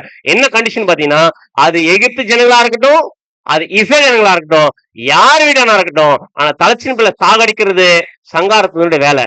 இப்போ இந்த ஒரு வாதைய கர்த்தர் அனுப்புறாரு. இந்த சங்காரத்துடன் ஒரு நைட் வந்து எல்லாரும் சங்காரம் பண்றதுக்கு, அதாவது தலைச்சின் பிள்ளை சங்காரம் பண்றதுக்கு வரதுக்கு முன்னாடி கர்த்தர் மோசே கூப்பிட்டு சொல்றாரு பாத்தீங்கன்னா, மோசே இஸ்ரேல் ஜனங்களுக்கு சொல்லுங்க, சங்காரத்துடன் வந்து உங்க வீட்டுல இருக்க தலைச்சின் பிள்ளை சாகாம இருக்கணும்னா நீங்க என்ன பண்ணணும் பாத்தீங்கன்னா, உங்களுடைய வீட்டு நிலைக்கால ரத்தம் தெளிக்கப்படணும். எதனுடைய ரத்தத்தை அப்படின்னு பாத்தீங்கன்னா, ஒரு ஆட்டுக்குட்டியினுடைய ரத்தத்தை. அந்த ரத்தம் இல்லைன்னா அந்த வீட்டுல இருக்க தலைச்சின் அவுட்டு. அதுக்குதான் என்ன சொன்னார் பாத்தீங்கன்னா, அந்த டைம்ல ஒரு ஆட்டுக்குட்டி அடிச்சு அந்த ரத்தத்தை நிலைக்கால்ல பூசி இருந்தா, அந்த ரத்தத்தை பார்க்கும்போது அந்த தலைச்சின் பிள்ளை என்ன பண்ண மாட்டார், அந்த வீட்டுல இருக்க தலைச்சின் பிள்ளைய சாகடிக்க மாட்டார். சங்காரத்தோடு சாகடிக்கும் கடந்து போவார். அந்த கடந்து போறதுக்கு அந்த ஒரு விஷயம் தான் பாஸ் ஓவர் அப்படின்னு ஒரு ஃபெஸ்டிவல் கொண்டாட வச்சார். அப்ப அந்த பாஸ் ஓவர் பஸ்கா அப்படின்னு ஒரு பண்டிகை கொண்டாடினாங்க. அந்த பண்டிகை எப்படி வந்துச்சுன்னு பாத்தீங்கன்னா, இந்த இஸ்ரேல் ஜனங்கள், எகிப்துல இருக்க ஜனங்கள் எல்லாருடைய தலைச்சின் பிள்ளை சங்காரம் பண்றதுக்கு, சங்காரத்துடன் வந்து எல்லாருடைய தலைச்சின் பிள்ளை வீட்டுல இருக்க தலைச்சின் பிள்ளை சாகடிக்கு முன்னாடி இஸ்ரேலனுடைய வீட்டுல இருக்க தலைச்சின் பிள்ளை சாகாம இருக்கணும்னா என்ன பண்ணணும்னு கர்த்தர் கொடுத்த ஒரு இன்ஸ்ட்ரக்ஷன் என்னன்னு பாத்தீங்கன்னா, வசனம் வாசிக்கலாம். யாத்திராகம் 12ஆம் அதிகாரம் 1-3 வரைக்கும். யாத்திராகமம் 12ஆம் அதிகாரம் 1ஆம் வசனம் முதல். கர்த்தர் எகிப்து தேசத்தில் மோசேயையும் ஆரோனையும் நோக்கி, இந்த மாதம் உங்களுக்கு பிரதான மாதம், இது உங்களுக்கு வருஷத்தின் முதலாம் மாதமாய் இருப்பதாக நீங்கள் இஸ்ரவேல் சபையார் யாவரையும் நோக்கி, இந்த மாதம் 10ஆம் தேதியில் வீட்டு தலைவர்கள் வீட்டுக்கு ஒரு ஆட்டுக்குட்டியாக ஒவ்வொருவரும் ஒவ்வொரு ஆட்டுக்குட்டியை தெரிந்து கொள்ள கடவர்கள். சொல்றாரு என்ன சொல்ற பாத்தீங்கன்னா, இந்த மாதம் உங்களுக்கு பிரதான மாதம். அது எந்த மாதம் பாத்தீங்கன்னா, இஸ்ரேல் ஜனங்களுடைய முதல் மாதம். சோ அது என்னன்னு சொல்லுவாங்க பாத்தீங்கன்னா, நீசான் மாதம் சொல்லுவாங்க. சோ அந்த மாதம் முதல் மாதம் இது உங்களுக்கு வருஷத்தின் முதல் மாதமா இருப்பதாக நீங்கள் இஸ்ரவேல் சபையார் யாவரை நோக்கி, இஸ்ரேல் ஜனங்களை நோக்கி என்ன சொல்லுங்க பாத்தீங்கன்னா, இந்த மாதம் 10ஆம் தேதியிலே, அந்த நீசான் மாசம் 10ஆம் தேதி வீட்டு தலைவர் வீட்டுக்கு ஒரு ஆட்டுக்குட்டியாக ஒவ்வொருவரும் ஒவ்வொரு ஆட்டுக்குட்டி என்ன பண்ணிக்கணும், தேர்ந்தெடுக்கணும். எப்போ? நீசான் மாசம் 10ஆம் தேதி வீட்டு தலைவர் யாரு? அந்த வீட்டுல இருக்க அப்பா என்ன பண்ணு பாத்தீங்கன்னா, அந்த வீட்டு தலைவர் வீட்டுக்கு ஒரு ஆட்டுக்குட்டி என்ன பண்ண தேர்ந்தெடுக்கணும். அந்த தேர்ந்தெடுக்கப்பட்ட ஆட்டுக்குட்டி எப்படியாப்பட்ட ஒரு ஆட்டுக்குட்டியா இருக்கணும் அப்படின்னு பாத்தீங்கன்னா, வசனம் வாசிக்கலாம். யாத்திராகம் 12ஆம் அதிகாரம் 5ஆம் வசனம் 6ஆம் வசனம். ஆட்டுக்குட்டி பழுதற்றதும் ஆணும் ஒரு வயதுள்ளதுமா. ஆட்டுக்குட்டி எப்படி இருக்கணும்? பழுதற்ற ஆட்டுக்குட்டியா இருக்கணும். அது ஆணா இருக்கணும். அது எத்தனை வயசா இருக்கணும்? 1 வயசு கம்ப்ளீட் ஆயிருக்கணும். இந்த மாதிரி ஒரு ஆட்டுக்குட்டியை தேர்ந்தெடுக்கணும். செம்மறி ஆடுகளிலாவது வெள்ளாடுகளிலாவது அதை தெரிந்து கொள்ளலாம். இப்ப என்ன பண்ணும், அது செம்மறி ஆடுலயாச்சு வெள்ளையாடா தெரிஞ்சு கொண்டு அந்த ஒரு ஆட்டுக்குட்டிய என்ன பண்ணும் பாத்தீங்கன்னா, 10ஆம் தேதி செலக்ட் பண்ணப்பட்டு எத்தனாம் தேதி வரைக்கும் வச்சிருக்கணும் பாத்தீங்கன்னா, 4 நாள் வச்சிருந்து எத்தனாம் தேதி அடிக்கணும் பாத்தீங்கன்னா, அப்படி தொடர்ந்து வாசிக்கும் 6ஆம் வசனம். அதை இந்த மாதம் 14ஆம் தேதி வரைக்கும் வைத்திருந்து இஸ்ரவேல் சபையின் ஒவ்வொரு கூட்டத்தாரும் சாயங்காலத்தில் அதை அடித்து என்ன பண்ணும், 14ஆம் தேதி சாயங்காலத்துல அந்த ஆட்டுக்குட்டி அடிச்சு என்ன பண்ணும் பாத்தீங்கன்னா, அந்த ஆட்டுக்குட்டியினோட ரத்தத்தை எடுத்து எங்க பூசணும் அப்படின்னு பாத்தீங்கன்னா, நிலைக்கால்லையும் நிலை மேற் சட்டத்திலையும் என்ன பண்ணணும் பாத்தீங்கன்னா பூசணும். இப்படி பூசிட்டு உள்ள போயிடணும். உள்ள போயிட்டு இருக்க அப்புறமா அந்த ஆட்டுக்குட்டியை அந்த நைட் என்ன பண்ணணும், அவங்க சுட்டு சாப்பிடணும். சோ நம்ம அது டீட்டெயில் நம்ம போக வேண்டாம். அது இன்னொரு நாள் நம்ம டீட்டெயில் நம்ம பார்க்க போறோம். அப்படின்னா இந்த டைம்ல இந்த நிலைக்கால் இந்த ரத்தத்தை, எதனுடைய ரத்தம்? ஆட்டுக்குட்டியின் ரத்தம் தெளிக்கப்பட்டிருது. தெளிக்கப்பட்டு இவங்க உள்ள போயிடுவாங்க. அந்த நைட் ஃபுல்லா இவங்க உள்ள வீட்டுல இருப்பாங்க. இவங்க அந்த ஆட்டுக்குட்டியை சுட்டு சாப்பிட்டு இருப்பாங்க. சோ அந்த டைம்ல இந்த ரத்தம் தெளிக்கப்பட்ட அன்னைக்கு நைட்ல யார் வருவாரு? சங்காரத்தூதன் வருவார். சங்காரத்தூதன் வரும்போது வசனம் வாசிக்கலாம். யாத்திராகம் 12ஆம் அதிகாரம் 12 மற்றும் 13. அந்த ராத்திரியிலே நான் எகிப்து தேசம் எங்கும் கடந்து போய் எகிப்து தேசத்தில் உள்ள மனிதர் முதல் மிருக ஜீவன்கள் எகிப்து தேசத்தில் உள்ள மனிதர் முதல் மிருக ஜீவன்கள் மட்டும் முதல் பேரா இருக்கிறவைகளை எல்லாம் அதம் பண்ணி, அது மிருகமா இருக்கட்டும் மனுஷங்களா இருக்கட்டும், அந்த வீட்டுல இருக்கிற ஃபர்ஸ்ட் பார்ன் தலைச்சின் பிள்ளை என்ன ஆயிடுவாரு? சங்காரம் பண்ணுவேன். எகிப்து தேவர்களின் மேல் நீதியை செலுத்துவேன். நானே கர்த்தர். நீங்கள் இருக்கும் வீடுகளில் அந்த ரத்தம் உங்களுக்காக அடையாளமாய் இருக்கும். அந்த ரத்தத்தை நான் கண்டு உங்களை கடந்து போவேன். நான் எகிப்து தேசத்தை அழிக்கும் போது அழிக்கும் வாதை உங்களுக்குள்ளே வராதிருக்கும். அப்போ எகிப்து தேசத்துல சங்காரத்துடன் கடந்து வரும்போது எல்லாரும் தலைச்சின் பிள்ளை வெட்டி தூக்கிட்டு இருக்கும் போது உங்க வீட்டுல இருக்க தலைச்சின் பிள்ளை சாகாம இருக்கும்னா நீங்க என்ன பண்ணிருக்கணும்? இந்த ஆட்டுக்குட்டி ரத்தத்தை எங்க தெளிச்சிருக்கணும்? நிலைக்கால தெளிச்சிருக்கணும். அன்னைக்கு நைட்டு சங்காரத்துடன் அப்படின்னா கடந்து வருவாரு. அப்படி கடந்து வந்துட்டே இருக்கும்போது ஒவ்வொரு வீடா பாப்பாரு. எந்த வீட்டினுடைய நிலைக்கால மேற்சட்டத்துல ரத்தம் இல்லையோ, ஆட்டுக்குட்டியோட ரத்தம் இல்லையோ, அந்த வீட்டுல இருக்க தலைச்சின் என்ன ஆயிடுவாரு? செத்துருவாரு. இப்படி எல்லா இடத்தையும் சாவடிச்சுட்டு வரும்போது இஸ்ரேலோட வீட்டுக்கிட்ட வந்த உடனே அந்த நிலக்கால நிலை சட்டத்துல ரத்தம் ஆற்று ரத்தம் இருந்துச்சுன்னா என்ன பண்ணிடுவார் அந்த அந்த ஒரு சங்கார தூதன் கடந்து போயிடுவார். அந்த வீட்டுல இருக்க தலைச்சின் பிள்ளை காப்பாற்றப்படுறோம். இந்த மாதிரி நைட் ஃபுல்லா என்ன பண்ணுது நடக்குது. நடந்த உடனே என்ன ஆயிடுச்சுன்னு பாத்தீங்கன்னா யாருடைய தலைச்சின் பிள்ளை அவுட் அப்படின்னு பாத்தீங்கன்னா பார்வோனுடைய தலைச்சின் பிள்ளை ஆயிடுச்சு. சங்கார தூதன் சாகடிச்சிட்டார். பார்வோனுடைய தலைச்சின் பிள்ளை கூட அவ்வளவு எஃபெக்ட் இருக்காதுங்க. ஆக்சுவலா எகிப்து தேசத்தினுடைய அடுத்த கிங் கரெக்டா இல்லைங்களா? இப்ப பார்வோனுடைய அடுத்த பையன் தானே, ஃபர்ஸ்ட் பையன் தானே கிங்கா வரணும். அடுத்த கிங் அடுத்த இளவரசன் என்ன பண்ணிருக்காரு பாத்தீங்கன்னா கர்த்த தூக்கிட்டார், சாகடிச்சிட்டாரு. பார்வோனுக்கு எப்படி இருந்திருக்கும்? கல்லு மாதிரி இந்த ஹார்ட் தன்னுடைய அடுத்த இளவரசன் இல்ல சாகடிச்சிட்டார், செத்துட்டு இருக்கிறாரு. எப்படி இருந்துச்சு அந்த ஹார்ட் அப்படியே பிரேக் ஆயிட்டு அன்னைக்கு நைட்டே கூப்பிடுறாரு. சங்காரத்தன் வந்துட்டு போன அந்த நைட்டே யார கூப்பிடுறாருன்னு பாத்தீங்கன்னா இந்த ஒரு பார்வோன் மோசே ஆரோன் உடனே கூப்பிட்டு என்ன சொல்றாரு பாத்தீங்கன்னா யாத்திரம் 12ஆம் அதிகாரம் 31 மற்றும் 32. ராத்திரியிலே அவன் மோசேயையும் ஆரோனையும் அழைப்பித்து, நீங்களும் இஸ்ரவேல் புத்திரரும் எழுந்து என் ஜனங்களை விட்டு புறப்பட்டு போய் நீங்கள் சொன்னபடியே கர்த்தருக்கு ஆராதனை. ஒரு நிமிஷம் என்ன பண்ணுங்க, இதுக்கப்புறம் இங்க இருக்காது, இம்மிடியா என்ன பண்ணுங்க, உங்களுடைய கூட்டத்தை கூப்பிட்டு கிளம்புங்க கிளம்புங்க அப்படின்னு சொல்லிட்டு என்ன பண்ணணும் பாத்தீங்கன்னா பார்வோன் இம்மிடியா மோசே ஆரோன் கூப்பிட்டு இஸ்ரவேல் என்ன பண்ணி கூட்டிட்டு கிளம்புங்க சொல்றார். நீங்கள் சொன்னபடியே உங்கள் ஆடு மாடுகளையும் ஓட்டிக்கொண்டு போங்கள், என் ஆசீர்வதியுங்கள். எந்த மாதிரி கல்லான இருதயம் எப்படின்னா இருக்கு பாத்தீங்கன்னா பிரேக் ஆயிருக்குது. ஏன்னு பாத்தீங்கன்னா அங்க தலைச்சின் பிள்ளை சங்காரம் வந்துச்சு. இப்போ இந்த தலைச்சின் பிள்ளை சங்காரத்துல இஸ்ரவேல் ஜனங்க வீட்டுல இருக்கிற தலைச்சின் பிள்ளை என்ன ஆகல, சாகல. இப்போ இந்த சம்பவம் நடந்த உடனே என்ன ஆகுதுன்னு பாத்தீங்கன்னா இப்ப பார்வோன் சொல்லிட்டாரு என்ன பண்ணீங்க, உங்களுடைய ஜனங்களை கூப்பிட்டு நீங்க கூட்டிட்டு போகணும். உடனே இப்ப கூட்டிட்டு வெளியே வராங்க பாத்தீங்கன்னா எகிப்தை விட்டு. எகிப்து வெளியே வரும்போது எவ்வளவு பேர் வெளியே வராங்க பாத்தீங்கன்னா யாத்திரம் 12ஆம் அதிகாரம் 31 மற்றும் 32. இஸ்ரவேல் புத்திரர் ராமசேசை விட்டு கால்நடையாக பிரயாணம் பண்ணி போனார்கள். அவர்கள் பிள்ளைகள் தவிர 6 லட்சம் புருஷரா இருந்தார்கள். யாராம் எவ்வளவு பேரமா? 6 லட்சம் புருஷர் அப்படின்னு அர்த்தம். புருஷர்கள் அப்படின்னு யார சொல்லுவாங்க? மேரிடா அன்மேரிட் பர்சனா? மேரேஜ் ஆன ஆண்களை தான் புருஷர்கள் சொல்லுவாங்க. அப்படின்னா எவ்வளவு பேராமா? மேரேஜ் ஆன ஆண்கள் மட்டும் 6 லட்சம். அப்ப அவங்களுக்கு ஒய்ஃப் இருந்துட்டாங்களா? இப்ப எவ்வளவு பேர் ஒய்ஃப் மொத்தம்? 6 லட்சம். மொத்தம் எத்தனை பேர் ஹஸ்பண்ட் ஒய்ஃப் மட்டும்? 12 லட்சம் பேர். அப்புறம் ஒரு ஃபேமிலி எத்தனை பிள்ளைகள் இருந்திருப்பாங்க? எத்தனை பிள்ளைகள் இருந்திருப்பாங்க? ஒரு 50 வருஷத்துக்கு முன்னாடி சொல்லுங்களேன், ஒரு ஃபேமிலியில எத்தனை பிள்ளைகள் இருப்பாங்கன்னு கேக்குறேன். 5-6 பிள்ளைகள் இருக்கும். நம்ம அவ்வளவு வேண்டாம், ஒரு 2 வச்சுக்கலாம். ஒரு ஃபேமிலியில 2 பேர் அப்படின்னா 6 லட்சம் புருஷர்கள் அப்படின்னா எத்தனை பிள்ளைகள் இருந்திருப்பாங்க? மொத்தம் எவ்வளவு பேர்? ஹஸ்பண்ட் ஒய்ஃப் பிள்ளைகள் சேர்த்தா எவ்வளவு பேர் வராங்க? ஏறக்குறைய 30 லட்சம் பேர் வருமா? ஆனா உள்ள வரும்போது எவ்வளவு பேர் வந்தாங்க தெரியுங்களா? 70 பேர். உள்ள வரும்போது 70 பேர். யோசிப்பு அவனோட ஃபேமிலி கூட்டிட்டு உள்ள வர்றாரு பாத்தீங்கன்னா ஏறக்குறைய 70 பேர் உள்ள வராங்க. ஆனா வெளியே போகும்போது பார்த்தா எவ்வளவு பேரும் பாத்தீங்கன்னா ஏறக்குறைய 30 லட்சம் பேர். 30 லட்சம் பேர் கம்மி நம்ம சொல்றது. 2 பேர் தான் இருந்திருப்பாங்களா? அப்பெல்லாம் பாத்தீங்கன்னா 5, 6, 10, 12 கூட இருந்திருக்கும், சொல்ல முடியாது. ஏன்னா அந்த டைம்ல பார்வோன் என்ன ரெஸ்ட்ரிக்ட் பண்றாருன்னு பாத்தீங்கன்னா கூப்பிட்டு அந்த மருத்துவ வச்சு கூப்பிட்டு சொல்றாரு, அவங்களுடைய பிள்ளைகள் பெருக்குமே என்ன பண்ணிடுங்க, கொன்றுங்க அப்படின்றாரு. ஏன்னா அந்த அளவுக்கு ஜெனரேஷன் பெருகிட்டே போகுது. அது யாருக்கு பயம் வந்துச்சு? பார்வனுக்கு பயம் வந்துச்சு. அந்த அளவுக்கு பாப்புலேஷன் பெருகுது, பழகி பெருக ஆரம்பிச்சிருக்கிறாங்க. அப்படின்னா எவ்வளவு இருந்திருக்கும்? இதை விட அதிகமா இருந்திருக்கும். அப்படின்னா இவ்வளவு ஜனங்க எதை விட்டு வெளியே வராங்க பாத்தீங்கன்னா எகிப்தை விட்டு வெளியே வராங்க. அப்படின்னா இப்ப நம்முடைய கேள்வி இஸ்ரேல் ஜனங்கள் எகிப்தை விட்டு வெளியே வந்ததுக்கு எது காரணம்?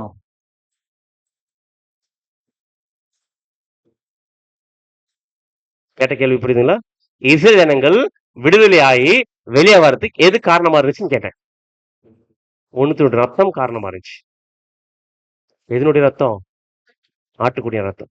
அந்த ஆட்டுக்குட்டி மட்டும் ரத்தம் சிந்தலன்னா, தெளிக்கப்படலன்னா அங்க யாருக்கு விடுதலை இல்ல? இஸ்ரேல் அங்க விடுதலை இல்ல.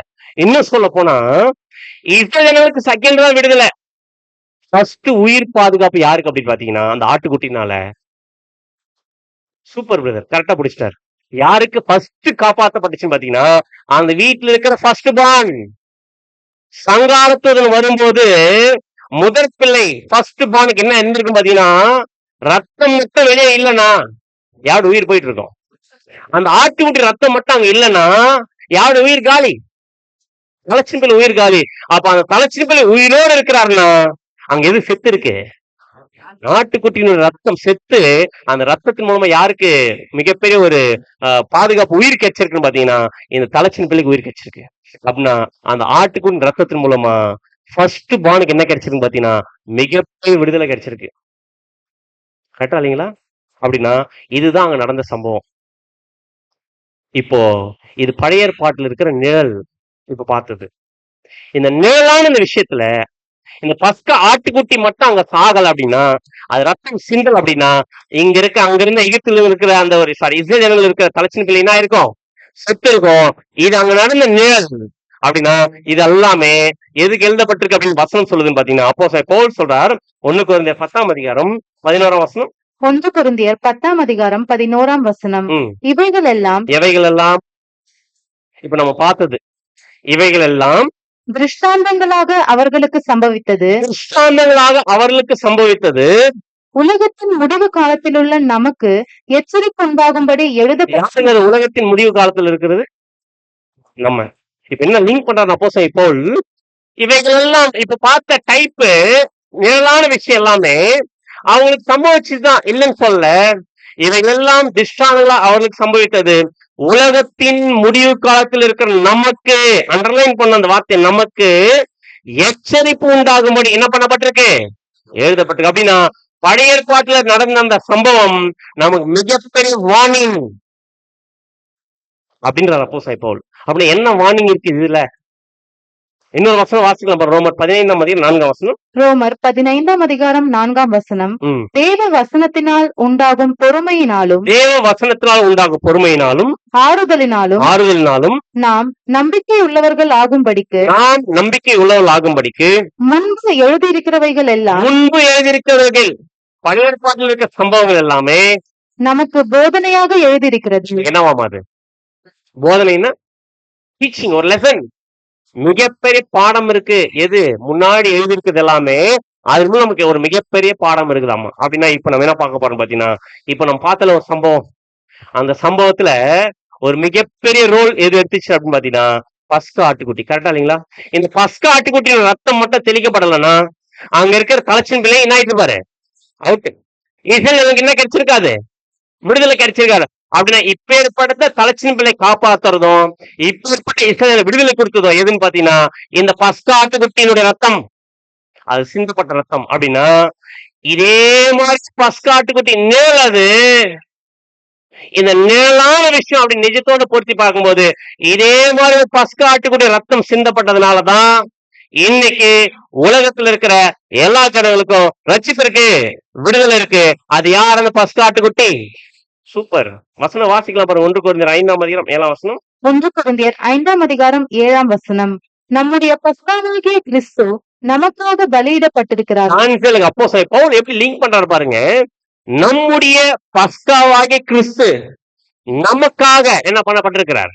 பலியிடப்பட்டிருக்கு. அப்படின்னா அங்க பஸ்கா ஆட்டுக்குட்டி நிழல்ல, அந்த பஸ்கா ஆட்டுக்குட்டி வேற யாரும் இல்ல. அது யார ஒப்பிட்டு காமிக்கிறாரு பாத்தீங்கன்னா நம்முடைய ஆண்டவராகிய இயேசு கிறிஸ்து என்கிற பஸ்கா ஆட்டுக்குட்டி நமக்காக என்ன பண்ணப்பட்டிருக்கு? பலியிடப்பட்டிருக்குது. அப்படின்னா அந்த பஸ்கா ஆட்டுக்குட்டி எப்படிப்பட்ட ஆட்டுக்குட்டியா இருக்கணும்? சூஸ் பண்ணும்போது ஒரு வயதா இருக்கணும். மெயின் சிஸ்டர் அழகா சொல்லிட்டாங்க. என்னன்னு பாத்தீங்கன்னா பழுதற்ற ஒரு ஆட்டுக்குட்டியா இருக்கணும். அதுல எந்த பழுது என்ன பண்ணக்கூடாது. ஒரு சின்ன பழுது இருந்துச்சுன்னா அந்த ஆட்டுக்குட்டி ரத்தம் அந்த வீட்டுல தலைச்சின்ல காப்பாத்தி இருக்குமா? அப்போ அந்த ஆட்டுக்குட்டி எப்படிப்பட்டதா இருக்கும் பாத்தீங்கன்னா பழுதற்ற ஆட்டுக்குட்டியா இருந்தாதான் அந்த ரத்தம் என்ன பண்ணும் பாத்தீங்கன்னா வீட்டுல இருக்க தலைச்சின்ல காப்பாத்தும். அப்படி நம்முடைய ஆண்டவரா இயேசு கிறிஸ்து ஃபர்ஸ்ட் ஆட்டுக்குட்டினா இந்த ஆட்டுக்குட்டி பழுதுள்ள ஆட்டுக்குட்டியா பழுதற்ற ஆட்டுக்குட்டியா? எப்படி அழகா மேட்ச் ஆகுது பாருங்க. எபிரேயர் 9ஆம் அதிகாரம் 14ஆம் வசனம். எபிரேயர் 9ஆம் அதிகாரம் 14ஆம் வசனம். நித்திய ஆவியினாலே தம்மை தாமே, யார் அது? நம்முடைய ஆண்டவரா இயேசு கிறிஸ்து தம்மை தாமே பழுதற்ற பலியாக. அங்க எப்படி ஃபர்ஸ்ட் ஆட்டுக்குட்டி பழுதற்ற ஆட்டுக்குட்டி சூஸ் பண்ணப்பட்டுச்சோ அதே மாதிரி பழுதற்ற பலியாக தேவனுக்கு ஒப்பு கொடுத்த கிறிஸ்துவினுடைய ரத்தம் ஜீவனுள்ள தேவனுக்கு ஊழியம் செய்வதற்கு ம். உங்கள் மனசாட்சியை செத்த கிரியைகளர சுத்திகரிப்பது எவ்வளவு நிச்சயம். எவ்வளவு அழகா மேட்ச் பண்றாரு அப்போஸ்தலன் பவுல். அங்க எப்படி பஸ்கா ஆட்டுக்குட்டி பழுதற்ற ஆட்டுக்குட்டியா இருந்துச்சோ அதே மாதிரி இங்க நம்முடைய ஆண்டவராய் இயேசு கிறிஸ்து என்கிற பஸ்கா ஆட்டுக்குட்டி ரத்தம் சிந்தணும். அந்த ஆட்டுக்குட்டி எப்படிப்பட்ட ஆட்டுக்குட்டியா இருக்கணும்? பழுதற்ற ஆட்டுக்குட்டியா இருக்கணும். அந்த பழுதற்ற ஆட்டுக்குட்டி அப்படின்னு சொல்றது நம்முடைய ஆண்டவராய் இயேசு கிறிஸ்து பழுதற்றது அப்படின்னா அங்க அந்த ஆட்டுக்குட்டி பழுது இல்லாம ஆட்டுக்குட்டியா இருக்கணும்னா என்ன எப்படி இருக்கக்கூடாது? ஊனமா இருக்கக்கூடாது, கரெக்டா இல்லைங்களா?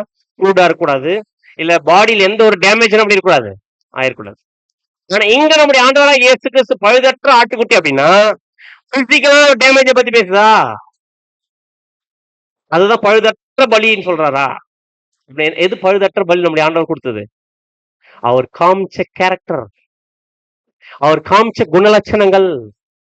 ஒவ்வொரு ஒரு மோசமான ஒரு அவமானமான சூழ்நிலை வரும்போது கூட நம்முடைய ஆண்டவராக இயேசு கிறிஸ்து என்ன காட்டல அப்படின்னு பாத்தீங்கன்னா பழுதுள்ள கேரக்டர் காமிக்கல. உதாரணத்துக்கு அங்க இருக்க ரோமன் சோல்ஜர் நம்முடைய ஆண்டவராக இயேசு கிறிஸ்து கையை இழுத்து பிடிச்சி ஆணி அடிச்சிருப்பார்ல, ஆணி அடிச்சிருப்பார்ல. அப்படி ஆணி அடிக்கிற அந்த ஒரு ரோமன் சோல்ஜர் நம்முடைய ஆண்டவர் எப்படி பார்த்திருப்பார்? என்ன என்ன அவருடைய ஒரு ஒரு ஒரு உண்மையான நம்முடைய ஆண்டவராக இயேசு கிறிஸ்துவ கொஞ்சம் மைண்ட்ல யோசிச்சு பாருங்க. அந்த ரோமன் சோல்ஜர் கையை இழுத்து வச்சு ஆணி அடிக்கிற அந்த சோல்ஜரை பார்த்து கோபம் ஏதாச்சும் பார்த்திருப்பாரா? எரிச்சலா பார்த்திருப்பாரா? நீ எல்லாம் என்ன பிடிச்சி அடிக்கிறதுக்கு நீ யாரு இல்ல, தகுதியே இல்ல அப்படின்னு ஏதாச்சும் பார்த்திருப்பாரா?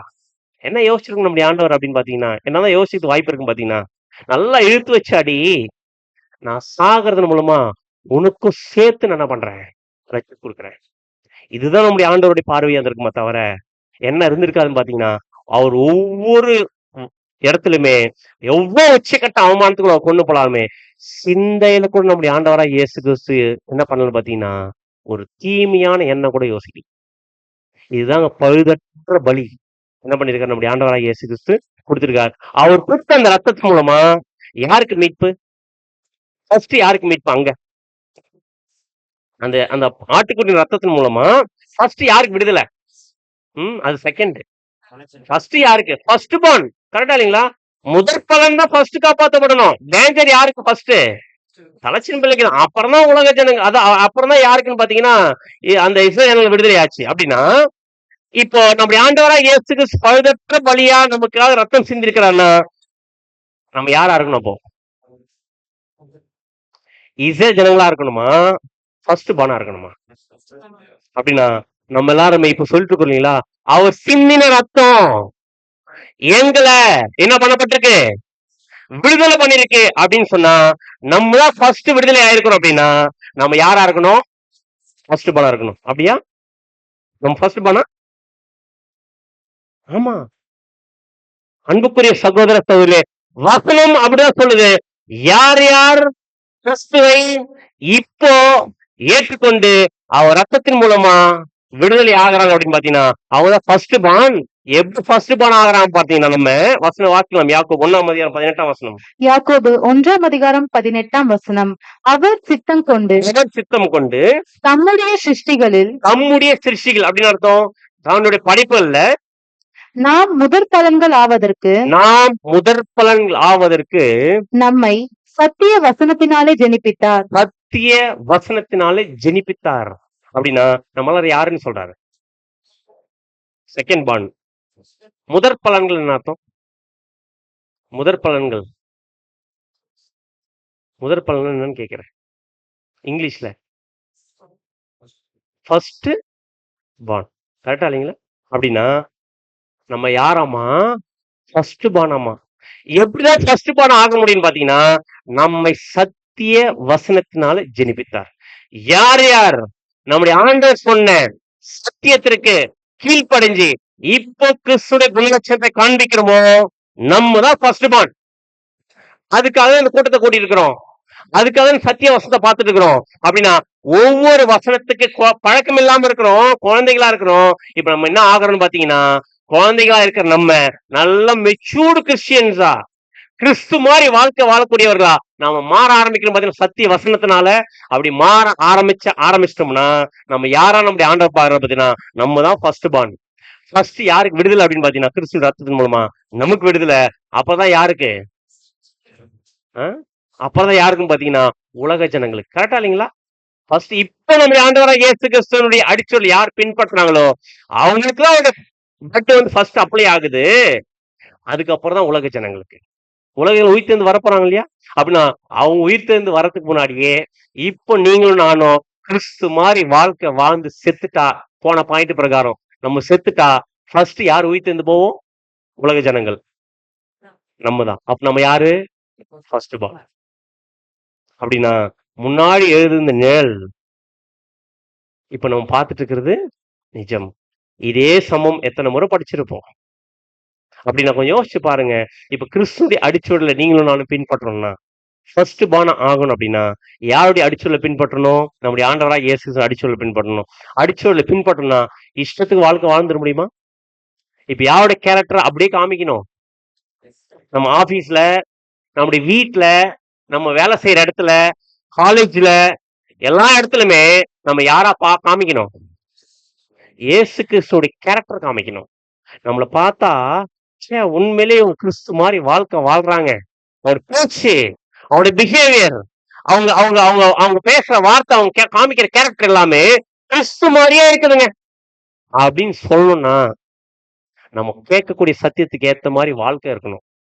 கொஞ்சம் யோசிச்சு பண்ண முடியும். ஆண்டவராக இயேசு எக்ஸாம்பிள் எடுத்துல ஒரு ரோமன் சோல்ஜர் கையை பிடிச்சி அடிக்கும் போது எப்படி அன்பா இரக்கத்தோட பார்த்திருப்பாரோ, இதே மாதிரி நமக்கு மிகப்பெரிய ஒரு எதிர்க்கிறாருங்க ஆபீஸ்ல. ரொம்ப ஆப்போசிட், நம்ம மேல பொய்யா சொல்றாரு, ஒரு மோசமான குற்றச்சாட்டு வைக்கிறாரு. ஆனா நம்ம அது பண்ணவே இல்லை. அப்பதான் நம்ம கோவம் வரும். ஆனா என்ன வரக்கூடாது? என்ன வரக்கூடாதுங்க? ஒரு கிறிஸ்து மாதிரி கிறிஸ்து என்ன பண்ணிருப்பாருங்க? வீட்டுல ஹஸ்பண்ட் ஒய்ஃப்குள்ள பிரச்சனை, நம்ம ஒரு கிறிஸ்துவா இருந்தா என்ன பண்ணுவோம்? நம்ம இந்த சத்தியத்திற்கு நம்ம மிகப்பெரிய ஆப்போசிஷன் வருது. கிறிஸ்துவ தான் என்ன பண்ணிருப்பார்? இந்த சத்தியத்தை கேட்க வந்திருக்கிறோம், இந்த சத்தியத்தை கேட்காதீங்கன்னு ஒரு ஆப்போசிஷன் வருது அப்படின்னா கிறிஸ்துவ தான் என்ன பண்ணிருப்பார்? என்ன சொல்லியிருப்பாரு பாத்தீங்கன்னா, ஃபர்ஸ்ட் இதுதான் சத்தியம், அப்புறம் தான் எல்லாம். கரெக்டா இல்லைங்களா? கரெக்டா இல்லைங்களா? அப்படின்னா முதலாவது சத்தியத்தை ஃபர்ஸ்ட் பிரியாரிட்டி நம்முடைய ஆண்டவராக இயேசு வச்சிருப்பார். இதே மாதிரிதான் நம்ம ஒவ்வொரு இடத்துலயுமே நம்ம எப்படிப்பட்ட கேரக்டர் காமிக்கணும் அப்படின்னு பாத்தீங்கன்னா, கிறிஸ்துவா இருந்தா, கிறிஸ்து காலேஜுக்கு போனா, கிறிஸ்து ஆபீஸ் போனா, கிறிஸ்து வீட்டுல இருந்தா எந்த மாதிரி கேரக்டர் காமிப்பாரோ அந்த கேரக்டர் நம்ம என்ன பண்ணணும்னு பாத்தீங்கன்னா காமிக்கணும். முடியுமா? முடியாதுங்களா? இப்படி ட்ரை பண்ண ஆரம்பிச்சா நம்முடைய ஆண்டவராக இயேசு கிறிஸ்து நமக்கு ஹெல்ப் பண்ணுவார், ஹெல்ப் பண்ண மாட்டாரா? அன்புக்குரிய சகோதர சகோதரிகளே, நம்ம கிறிஸ்தவர்கள் பேர் சொல்லிக்கிறதுக்காக நம்ம வாழ்க்கை வாழல, கிறிஸ்து மாதிரி குணலட்சணத்தை காண்பித்து வந்திருக்கிறோம். இப்ப எப்ப ஸ்டார்ட் பண்ணலாம் அந்த கேரக்டர் காமிக்கிறதுக்கு? இப்பவே ஸ்டார்ட் பண்ணலாம், இன்னிலிருந்து ஸ்டார்ட் பண்ணலாம். இதுக்கு முன்னாடி நம்ம பார்த்த நம்ம பேர் நம்ம யோசிச்சு பார்க்கலாம். இதுக்கு முன்னாடி நம்மளை பார்த்த நம்ம இருக்கக்கூடாது.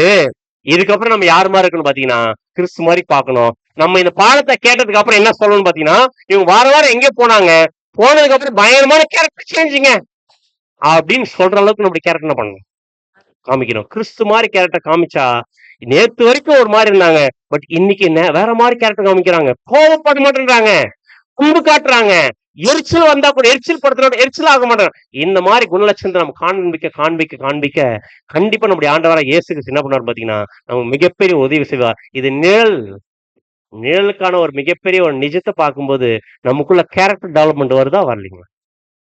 ஆனா இதே நிழல பல முறை படிச்சிருப்போம், பல வருஷம் படிச்சிருப்போம், அதை பத்தின எந்த ஒரு கேரக்டர் டெவலப்மெண்ட் நம்ம வந்திருக்காது. இதை நம்ம பாக்குறோம் பழைய ஏற்பாட்டுல இருக்கிற அந்த சம்பவங்கள். 1 கொரிந்தியர் 10ஆம் அதிகாரம் 6ஆம் வசனம். 1 கொரிந்தியர் 10ஆம் அதிகாரம் 6ஆம் வசனம். அவர்கள் இச்சித்தது போல நாமும் பொல்லாங்கானவைகளை இச்சியாதபடி. இஸ்ரேல் ஜனங்கள் நிறைய பழைய அந்த வனாந்தரத்துல நிறைய மிஸ்டேக் பண்ணிருப்பாங்க, கவனிச்சிருப்பீங்கன்னு நினைக்கிறேன். நம்முடைய ஆண்டவர் எகிப்துல விடுதலையா கூட்டிட்டு வந்தா கூட மண்ணா வேணுமா கொடுத்தாரு, காடை வேணுமா கொடுத்தாரு, தண்ணி வேணுமா கொடுத்தாரு. ஆனா சாப்பிட்டவங்க எல்லாருமே என்ன பண்ணிட்டாங்க பாத்தீங்கன்னா எல்லாத்துக்கும் முறுமுறுத்தாங்க. சோ அப்படி முறுமுறுத்ததுனால என்ன பண்றாங்க பாத்தீங்கன்னா மிகப்பெரிய ஒரு தண்டனை அவன் வாங்கிட்டாங்க. சோ இதெல்லாம் சம்பவங்கள் எல்லாம் நமக்கு என்ன இருக்கு பாத்தீங்கன்னா திஷ்டாந்தங்களா இருக்கு, ஒரு மிகப்பெரிய எக்ஸாம்பிளா இருக்குது, டைப்பா இருக்குது, நிழலா இருக்குது. அந்த மாதிரி யார் செஞ்சிடக்கூடாது, நம்ம செஞ்சிடக்கூடாது. இது இந்த மாதிரி இது ஒரு நிழல்.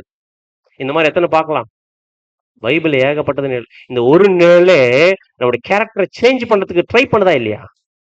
இந்த நிழலை பார்க்கும்போது இந்த மாதிரி ஒரு வாழ்க்கை வாழணும் அப்படின்னு ஒரு தோணுதா இல்லைங்களா? நமக்குள்ளார தோணுதா இல்லைங்களா? தோணுதுன்னா நிறைய நிழல் இருக்குது பைபிள்ல. அதெல்லாம் பார்த்தா கிறிஸ்து மாதிரி குணலட்சணத்தை எக்ஸ்ட்ரீமா காமிக்கிறதுக்கு நம்மள ஊக்குவிக்காதுங்களா? சத்தியத்தை அறிவீர்கள், சத்தியம் உங்களை விடுதலையாக்கும். அப்படின்னா இதுக்கு முன்னாடி ஒரு மோசமான கேரக்டர் காமிச்சிருப்போம். சத்தியத்தை கேட்க கேட்க நம்மளை விடுதலை பண்ணுது எதுன்னு பாத்தீங்கன்னா அந்த மோசமான சுபாவத்துல இருந்து ஒரு நல்ல கேரக்டர் காமிக்கிறதுக்கு. சோ எந்த டாபிக் அப்படின்னு பாத்தீங்கன்னா 5வது டாபிக் முடிச்சிருக்கோம். இப்ப அடுத்து எந்த டாபிக் உள்ள போறோம் அப்படின்னு பாத்தீங்கன்னா 6வது டாபிக். என்ன டாபிக் அப்படின்னு பாத்தீங்கன்னா ஊமைகள், பேரபிள்ஸ். இது நம்முடைய ஆண்டவராக இயேசு கிறிஸ்து ஏறக்குறைய எத்தனை பேரபிள் பேசியிருக்காருன்னு பாத்தீங்கன்னா 40 ஊமைகள் பேசியிருக்கிறார். சோ அந்த 40 ஊமைகள் நம்ம என்ன பண்ண போறோம் பாத்தீங்கன்னா பார்க்க முடியாது இன்னைக்கு. அதுல எத்தனை தான் பார்க்க முடியும் பாத்தீங்கன்னா ஒரே ஒரு ஊமை நம்ம சாம்பிள் பார்க்கலாம்.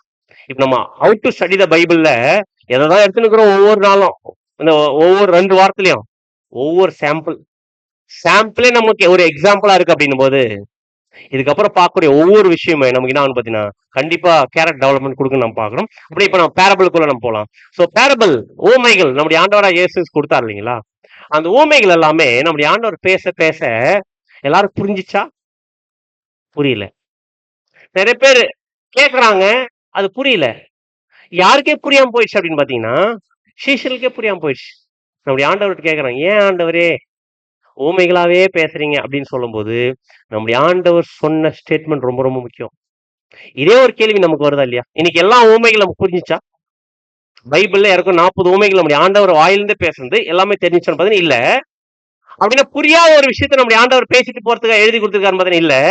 அப்படின்னா இதே ஒரு கேள்விய அங்க யாருக்கு வந்துச்சுன்னு பாத்தீங்கன்னா சீஷர்கள் வந்துச்சு. நம்முடைய ஆண்டவர் பார்த்து கேட்கறாங்க. என்ன கேட்கறாங்க பாத்தீங்கன்னா மத்தேயு 13ஆம் அதிகாரம் 10ஆம் வசனம் 11ஆம் வசனம். மத்தேயு 13ஆம் அதிகாரம் 10ஆம் வசனம் முதல். ம். அப்பொழுது சீஷர்கள் அவரிடத்தில் வந்து, ஏன் அவர்களுடைய உவமைகளாக பேசுகிறீர் என்று கேட்டார்கள். கேக்குறாங்க, ஏன் ஆண்டவரே நீங்க ஊமைகளாவே பேசுறீங்க, நேரடியாவே பேச மாட்டேங்கிறீங்க அப்படின்னு சொல்லும் போது நம்முடைய ஆண்டவர் கொடுத்த ஸ்டேட்மெண்ட் பாத்தீங்கன்னா அவர்களுக்கு அவர் பிரதியுத்தரமாக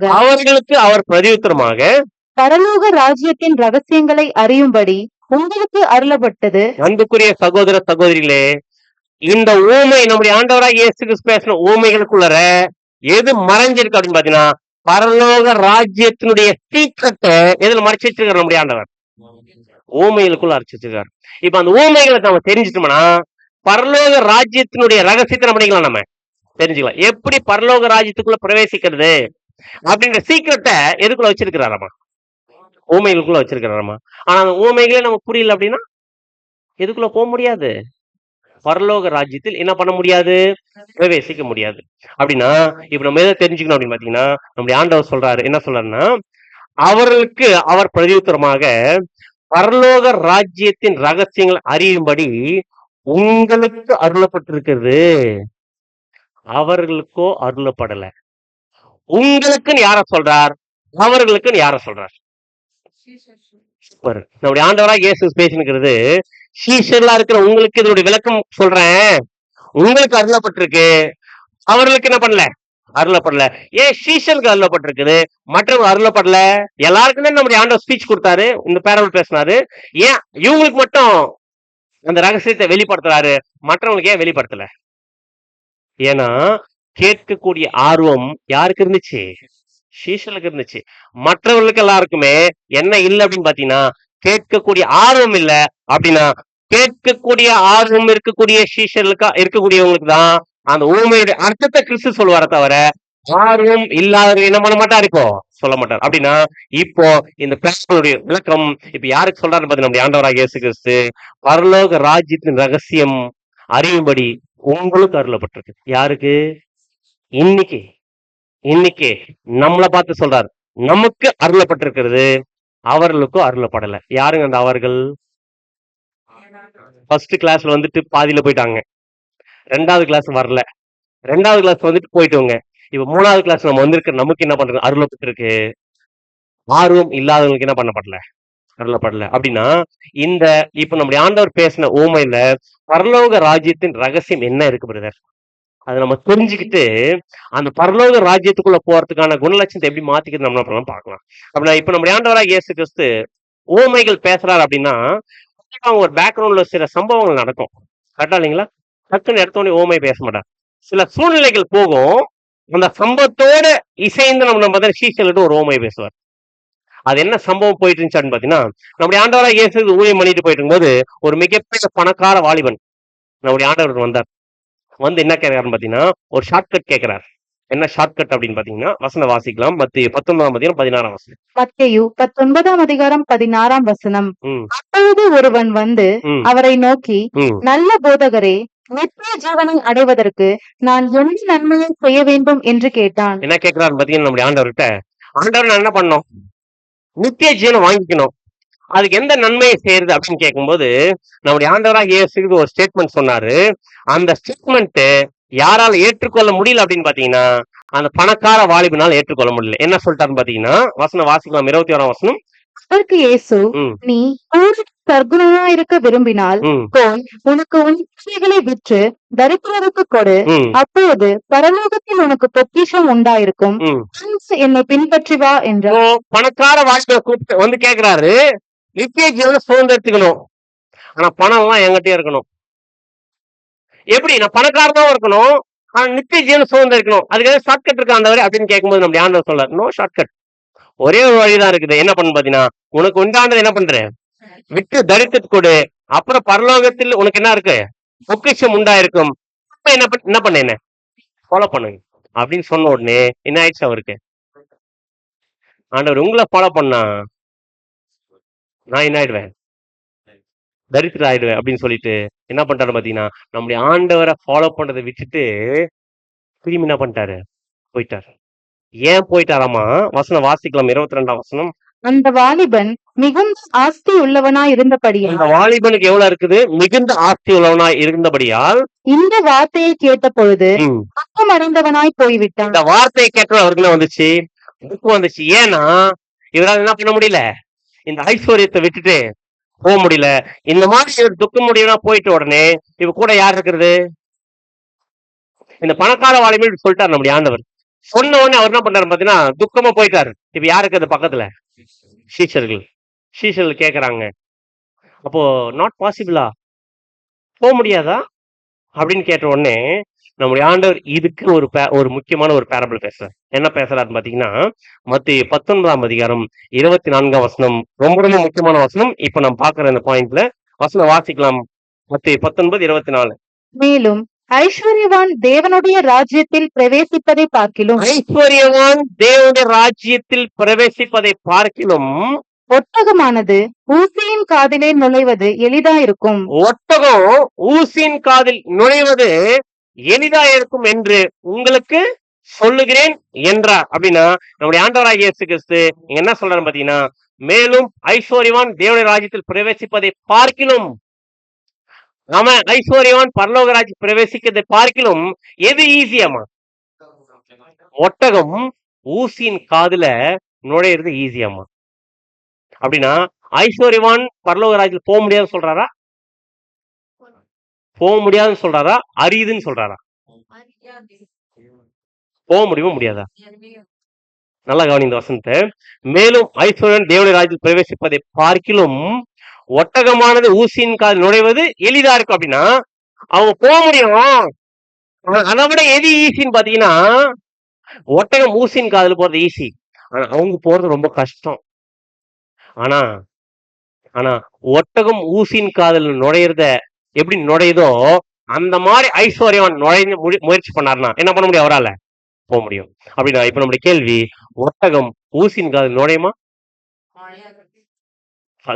அடுத்த கேள்வி, ஒட்டகம் ஊசியின் காதல் நுழையது இருக்கட்டும், ஊசியின் காதுக்குள்ள நூல் நுழையுமா? ரொம்ப ஈஸி சிஸ்டர் நுழைக்கிறது. நம்மளும் சில நேரத்துல அந்த ஊசி எடுத்து நூல் எடுத்து நான் ஒன்பது அப்படியே ட்ரை பண்ணுவோம். அப்படி உள்ள வச்சுட்டு பாரு, நுழைச்சுன்னு எடுத்தா தனியா வந்துடும். அப்புறம் என்ன பண்ணுவோம்? மறுபடியும் எடுத்து நம்ம ட்ரை பண்ணுவோம். என்ன பண்ணு பாத்தீங்கன்னா வராது. அதுக்கப்புறம் என்ன பண்ணும்போது கரெக்டா போடுவோம். அப்படின்னா இப்ப என்ன சொல்ல வரேன்னு பாத்தீங்கன்னா, ஊசியின் காதுல நூல் நுழையவே கஷ்டம். அப்படின்னா ஒட்டகம் நுழைய முடியாதா? நுழைய முடியாது. நுழைய முடியாதுன்ற போது நமக்கே தெரியுதா இல்லையா ஊசியின் காதுல ஒட்டகம் நுழையாதுன்னு? அப்ப எப்படி நம்முடைய ஆண்டவருக்கு தெரிஞ்சிருக்காதா? தெரிஞ்சிருக்குமா? தெரியும். நம்முடைய ஆண்டவருக்கு தெரிஞ்சிருக்கும். அப்படின்னா எளிதில் எப்படி சொல்ல முடியும்? நான் கேட்கிற கேள்வி புரியுதுங்களா? ஒட்டகமானது ஊசியின் காதில் நுழைவது எப்படி இருக்குமாமா? ஈஸியா போயிடுங்க அது கூட. ஆனா பணக்காரன் போறது ரொம்ப கஷ்டம். இப்ப நம்முடைய கேள்வி, அது ஈஸியா போறது என்னன்னு பார்க்கலாம்.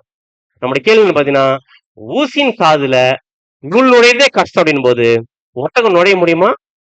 முடியாது. முடியாது. இந்த காரணத்துல அப்படிங்கும்போது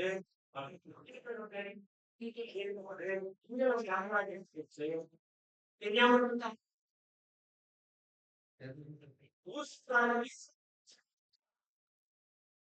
அப்படின்னா நம்முடைய அப்பா பேரண்ட் பேசும்போது ஆனா ஊமையுடைய உண்மையை தெரியாமட்டா என்ன நினைச்சு பாத்தீங்கன்னா ஊசினா துணிக்கைய ஊசி அந்த உற்சாகம் ஞாபகம் ஞாபகம் வச்சுட்டு அதோட ஞாபகம் இது உபயோகமா அப்படின்னு போவா அப்படின்னா நம்ம யாரோட கேட்டுக்கிறது ஒன்றரை கால நோயின் சொல்றாரு எதிர்மறை சொல்ல எதிர்தான் சொல்றாரு அவங்க இதெல்லாம் முடியும் அப்படின்னா எந்த உண்மையும் வர என்ன இருக்கு பரலோக ராஜ்யத்தை சொல்லுங்க பரலோக ராஜ்யத்தை இந்த பட்டம் இந்த ஊமையில என்ன பரலோக ராஜ்யத்தை படிச்சிருக்கு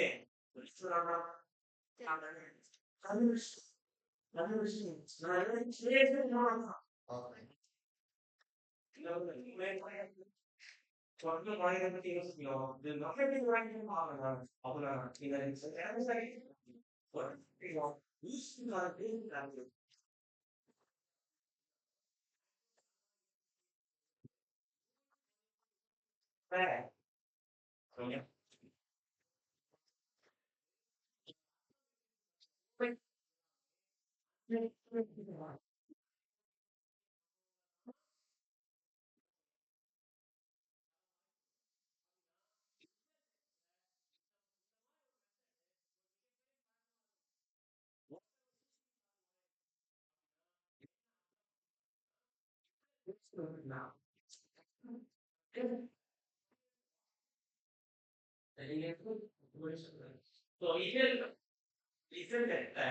மனிதர்களுக்கு வாசு இருக்கும்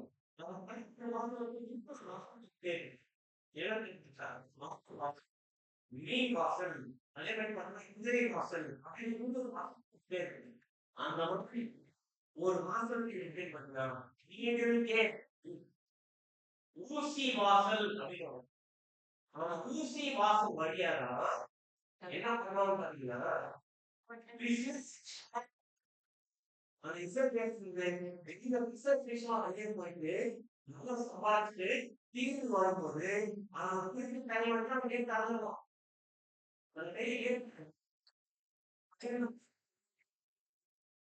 பெரிய கேட் எவ்வளவு காலையில் 6 மணிக்கு ஈவினிங் 6 மணிக்கு வச்சுக்கலாம் எந்த ஒரு ஆஸ்பரியம் விஸ்வசிஷனம் ஊருக்குவங்க ஒட்டகத்திற்கு போவாங்க போயிட்டு வியாபாரம் பண்ணி எல்லாம் அதுக்கு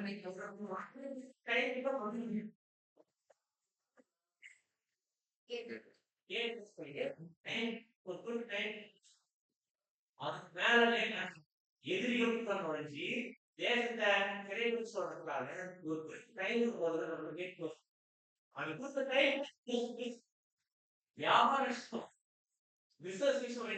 நல்லா சுபாஷ் வந்துருக்கும் போது டோர் க்ளோஸ் ஆயிட்டு ட்ரெயின் வரணும்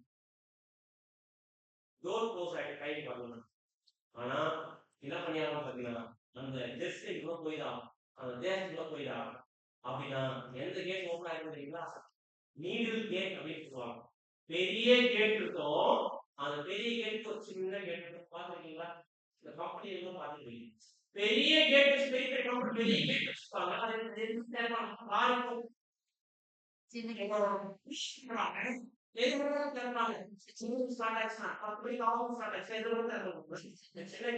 அப்போ அது யார் பெரிய கேட் தருவாங்க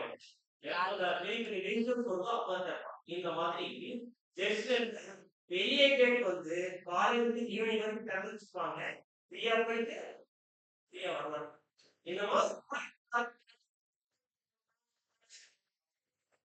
கொஞ்சம் டைம்ல வர்றாங்க. பெரிய கேட் க்ளோஸ் கேட். எது மட்டும் ஓபன் ஆகுது? சின்ன கேட் தான் ஓபன் இருக்கும். இப்போ இந்த சின்ன கேட் தான் ஊசி வாசல் அப்படின்னு சொல்லுவாங்க. அந்த சின்ன கேட் வழியா இப்ப எது போய் ஆகணும்? ஒட்டகம் போய் ஆகணும். அப்படின்னா இந்த ஒரு ஊசி வாசல் வழியில ஒட்டகம் போனா அந்த ஒட்டகம் நான் ஒட்டகம் அப்படின்னு என்ன பண்ண முடியுமா? என்ன பண்ண ஒட்டகம் நின்னுட்டுதான் போகாது. பாத்தீங்கன்னா ஹைட்டா நின்னுட்டுதான் உள்ள போக முடியாது. இப்ப அந்த வாசனை கேட்ட மாதிரி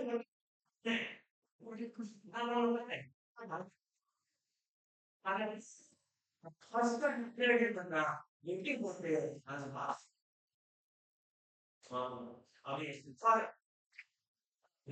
அது பேர் என்ன இருக்கும்? நல்ல சவால் வச்சுட்டு வந்து யாரு போனஸ் நல்லா பணத்தை வச்சுப்பாரு அப்படிதான் முடியுமா?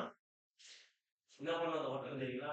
அந்த ஹோட்டலுக்கு மேல இருக்கிற பணம் பொருள் எல்லாத்தையும் கீழே வச்சுக்கணும்.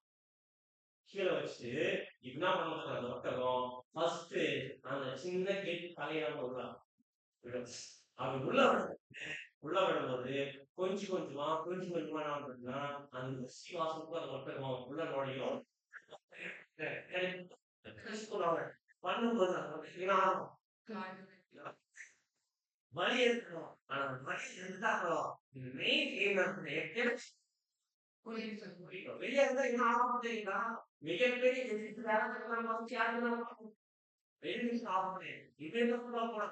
இந்த மாதிரி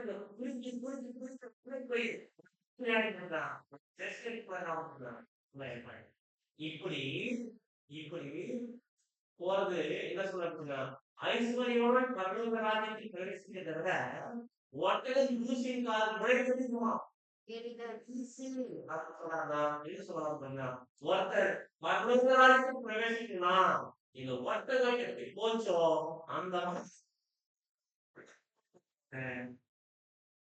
ஒட்டகமா இல்ல உள்ள நம்ப முடியாது. அப்படின்னா என்ன சொல்ல நீ எவ்வளவு பெரிய ஆளா இருக்கணும், எவ்வளவு பெரிய ஐஸ்வர்யோட இருக்கணும், எவ்வளவு பெரிய மினிஸ்டரா இருக்கணும், எவ்வளவு பெரிய கம்பெனில எம்பியா இருக்க, எவ்வளவு சுத்தம் வச்சுக்க, கிறிஸ்துவின் அடிச்சது பின்பற்றி பரலோக வயசுக்கு வந்தா அவன் எம்பி அப்படின்னு ஒரு பங்காளி உலகம் எனக்கு இவ்வளவு சொத்து இருக்குது அப்படின்னு நினைச்சு உள்ள முடியுமா? என் பின்னாடி எவ்வளவு ஆத்மலம் இருக்கு தெரியுமா அப்படின்னு உள்ள முடியுமா? கிறிஸ்துவை அடிச்சத பின்பற்றலாம். ஃபர்ஸ்ட் தான் என்ன பண்ணணும்? தன்னை தான் காத்துகிறவன் மேட்டிமை சிந்தையோட கிறிஸ்துவை அடிச்சது பின்பற்ற வந்தா என்ன பண்ணுறதுன்னா அந்த வாசம் வெளியே தூங்கிய பரலோக ராஜ்யத்துக்கு வந்து பிரவேசிக்கலாம். ஃபர்ஸ்ட் நமக்கு இருக்கக்கூடியது நம்ம என்ன பார்க்கணும்னா மனத்தாழ்மை. அப்படின்னா என்ன பண்ணினா நான் பெரிய கதா நல்லா சொத்து இருக்குது, பணம் இருக்குது, பகல் இருக்குது, நான் பெரிய நண்பன் இருக்கு, நான் பெரிய ஒரு அந்த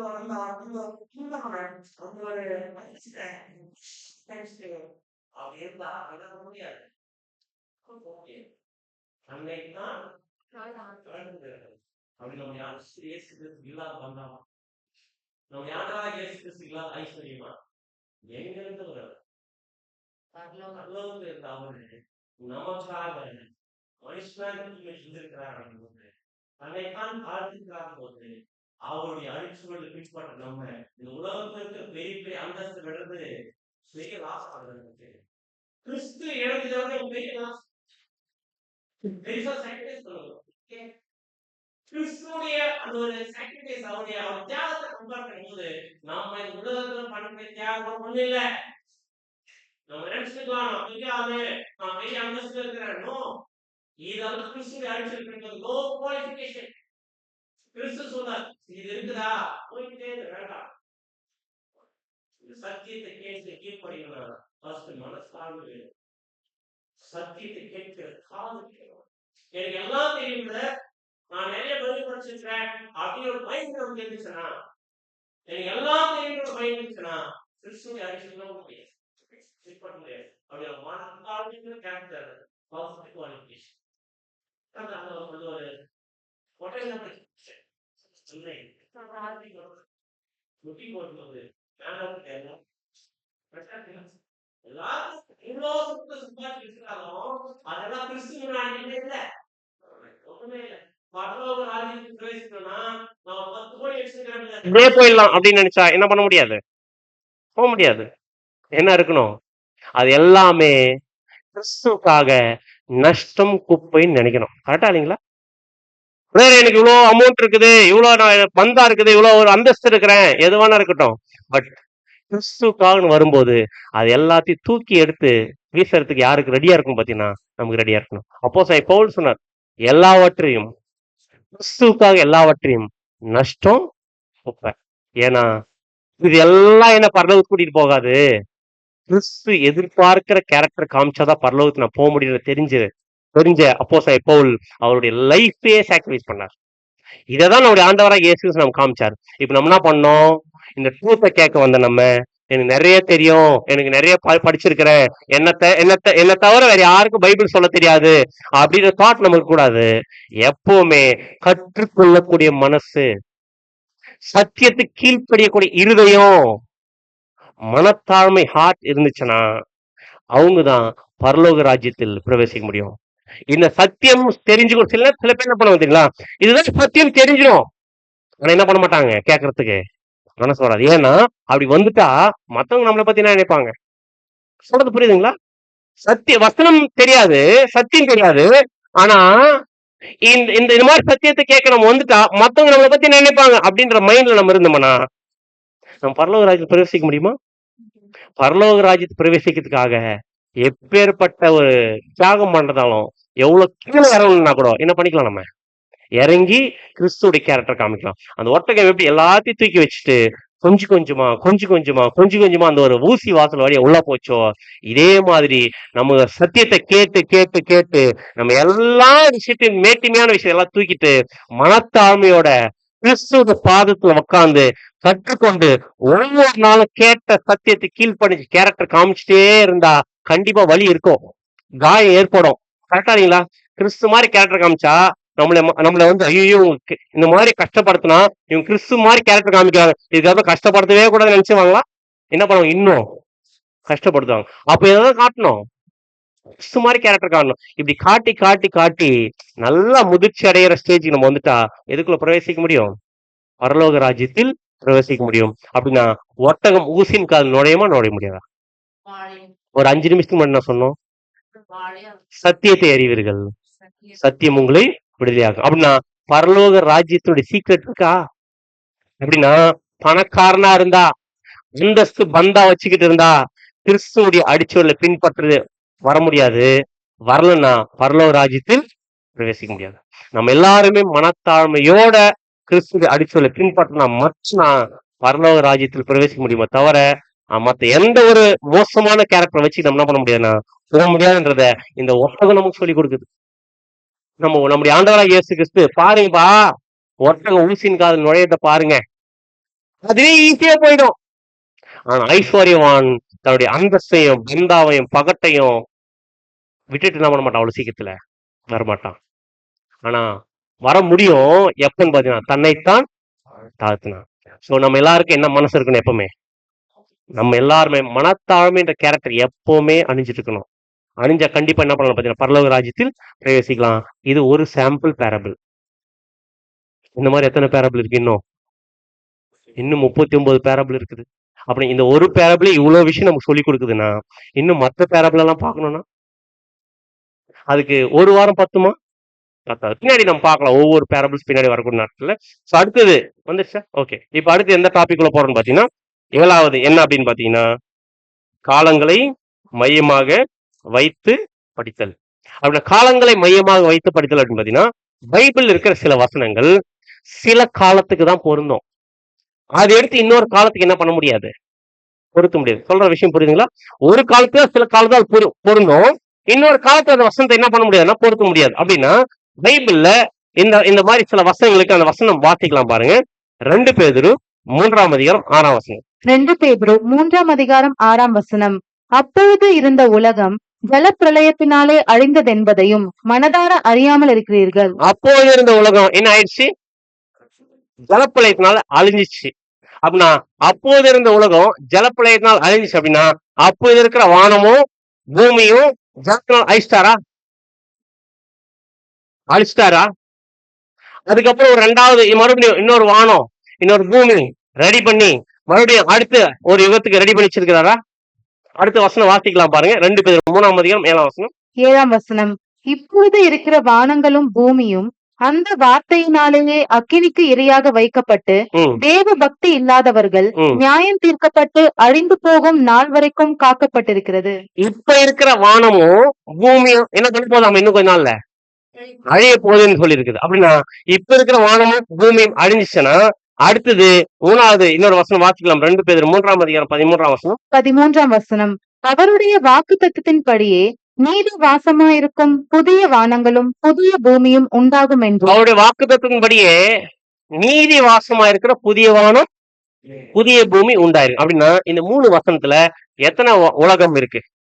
எத்தனை வானம் எத்தனை பூமி இருக்கு? 3 பூமியா 1 பூமியா?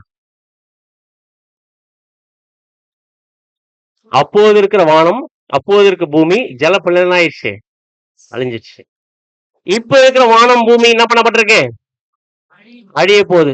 அடுத்து இனி வரக்கூடிய வானம் பூமி புதிய வானம் புதிய பூமி என்ன ஆக போகுது?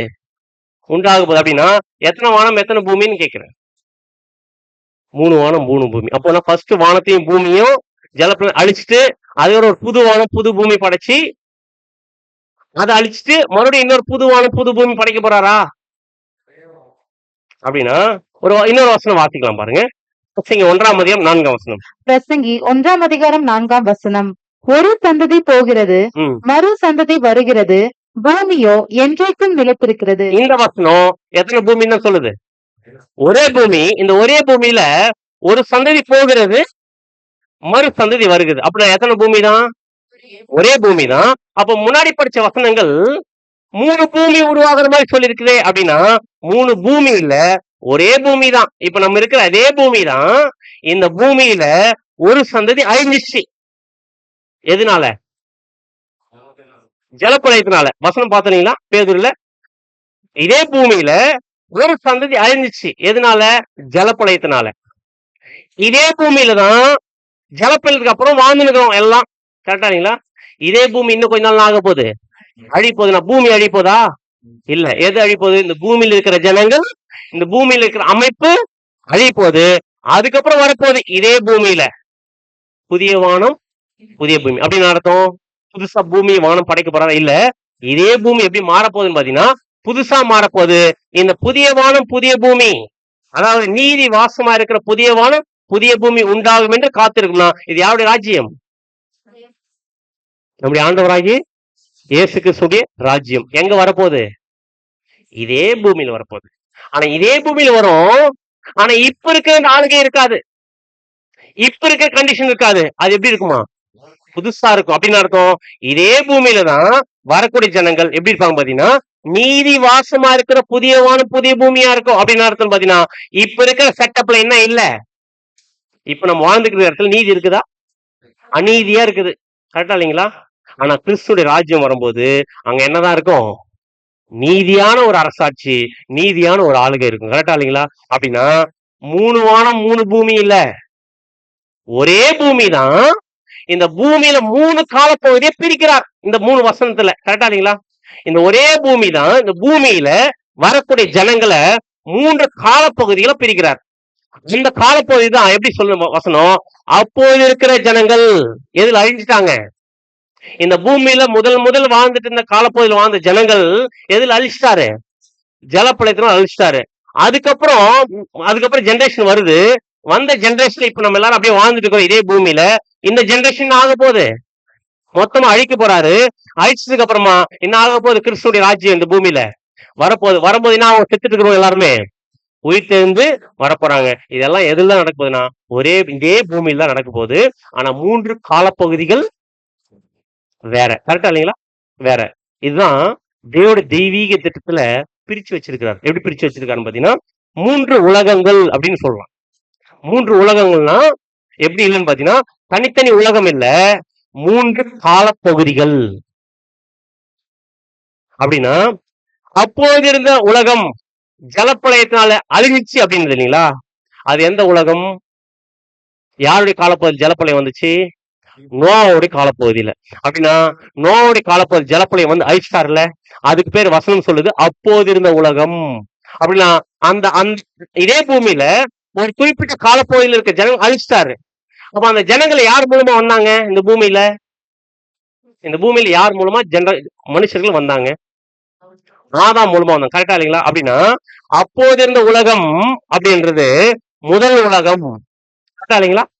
முதல் உலகம் முதலாவது ஒரு காலப்பகுதியில ஆதாம்ல ஆரம்பிச்சு ஜலப்பிரளயத்துல அழிச்சிட்டார். கரெக்டா இல்லைங்களா? இதுதான் வசனம் சொல்லுது. அப்போது இருந்த உலகத்தை என்ன பண்றாரு? ஜலப்பிரளயத்தினால அழிச்சிட்டார். அதுக்கப்புறம் ஜலப்பிரளயத்தினால் அழிச்சதுக்கு அப்புறமா நோவாவோட ஃபேமிலி மூலமா என்ன ஆயிடுச்சு? அடுத்தது இப்போது இருக்கிற உலகத்துக்குள்ள என்ட்ரானாங்க. கரெக்டா இல்லைங்களா? இப்போது இருக்கிற காலப்பகுதிக்குள்ள என்ட்ரானாங்க. அந்த இப்போது இருக்கிற காலப்பகுதியை பத்தி பைபிள் எப்படி சொல்லுது? இப்போது இருக்கிற வானம் பூமி என்ன பண்ண போகுது? இன்னும் கொஞ்ச நாள்ல அழிக்க போகுது. இதுக்கு பேர் என்ன? எத்தனாவது உலகம் இது? 2வது உலகம். 2வது உலகம்னா 2ஆம் காலப்பகுதி இந்த பூமியில. எதுல இருந்து இது வரைக்கும்? ஜலப்பழயத்திலிருந்து, அதாவது நோவா முதல் இன்றைய வரைக்கும் போயிட்டு இருக்குது. இன்னும் கொஞ்ச நாள் ஆகாது, அழிஞ்சிடும். இதுக்கப்புறம் ஒரு உலகம் வரப்போகுது இதே பூமியில. அது யாருடைய ராஜ்யம்? அப்படி ஆண்டவராகி இயேசு ராஜ்யம். அது எத்தனாவது உலகம்? 3வது உலகம். இதே பூமியில அப்போது இருந்த காலப்பகுதி ஜலப்பிரளயத்தில் அழிஞ்சி, இப்போது இருக்க காலப்பகுதி அழிய போகுது. பின்னாடி ஒரு காலப்பகுதி வருது, அது கிறிஸ்துடைய ராஜ்யம். புரிஞ்சா இல்லைங்களா? இந்த ஒவ்வொரு காலப்பகுதியிலும் சில வசனங்கள் என்ன பண்ணி பாத்தீங்கன்னா பேசப்பட்டிருக்கும். அது அந்தந்த காலப்பகுதியில் மட்டும்தான் பொருந்தும். கரெக்டா இல்லைங்களா? அப்போது இருக்கிற உலகத்துல இருக்க நடந்த சம்பவத்தை எடுத்து இந்த உலகத்தோட என்ன பண்ண முடியாது. அந்த வசனத்தை எடுத்து, சில வசனங்கள் அப்படிதான் இருக்கும். அப்போது இருக்கிற காலப்பகுதியில் இருக்கிற சில வசனம் இப்போது இருக்கிற காலப்பகுதி என்ன ஆகாது. ஒரு உதாரணத்துக்கு, சிங்கம் மாட்டை போல் வைக்கோல் தின்னும் அப்படின்னா எந்த ராஜ்யத்துல? கிறிஸ்துடைய ராஜ்யத்துல. அந்த ராஜ்யத்துல சிங்கம் மாட்டை போல் வைக்கோல் தின்னும். அப்பதான் தின்னும். இப்ப தின்னுமா? அந்த வசனத்தை இப்ப அப்ளை பண்ண முடியுமா? அப்ளை பண்ண என்ன ஆகும்?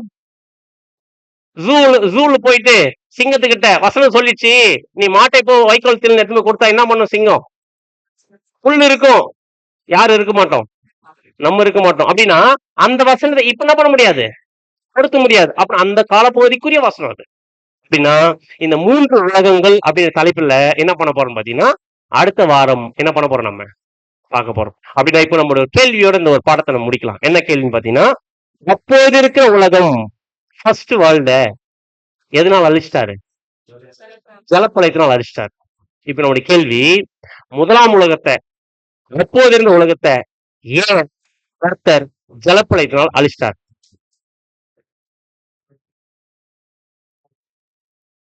அக்கிரமம் இன்னைக்கு இல்லையா? அதை விட பல மடங்கு இருக்குது. வச்சே இருக்கக்கூடாது. அப்படி பார்த்தா ஒரு நிமிஷம் வைக்க கூடாது. அப்பயாச்சும் டெக்னாலஜி இல்ல இப்போ. அப்படின்னா அந்த உலகத்தை அழிச்சதுக்கு அக்கிரமம் காரணமா இருக்காது, மெயின் காரணம் அதுவா இருக்காது. கரெக்டா இல்லைங்களா?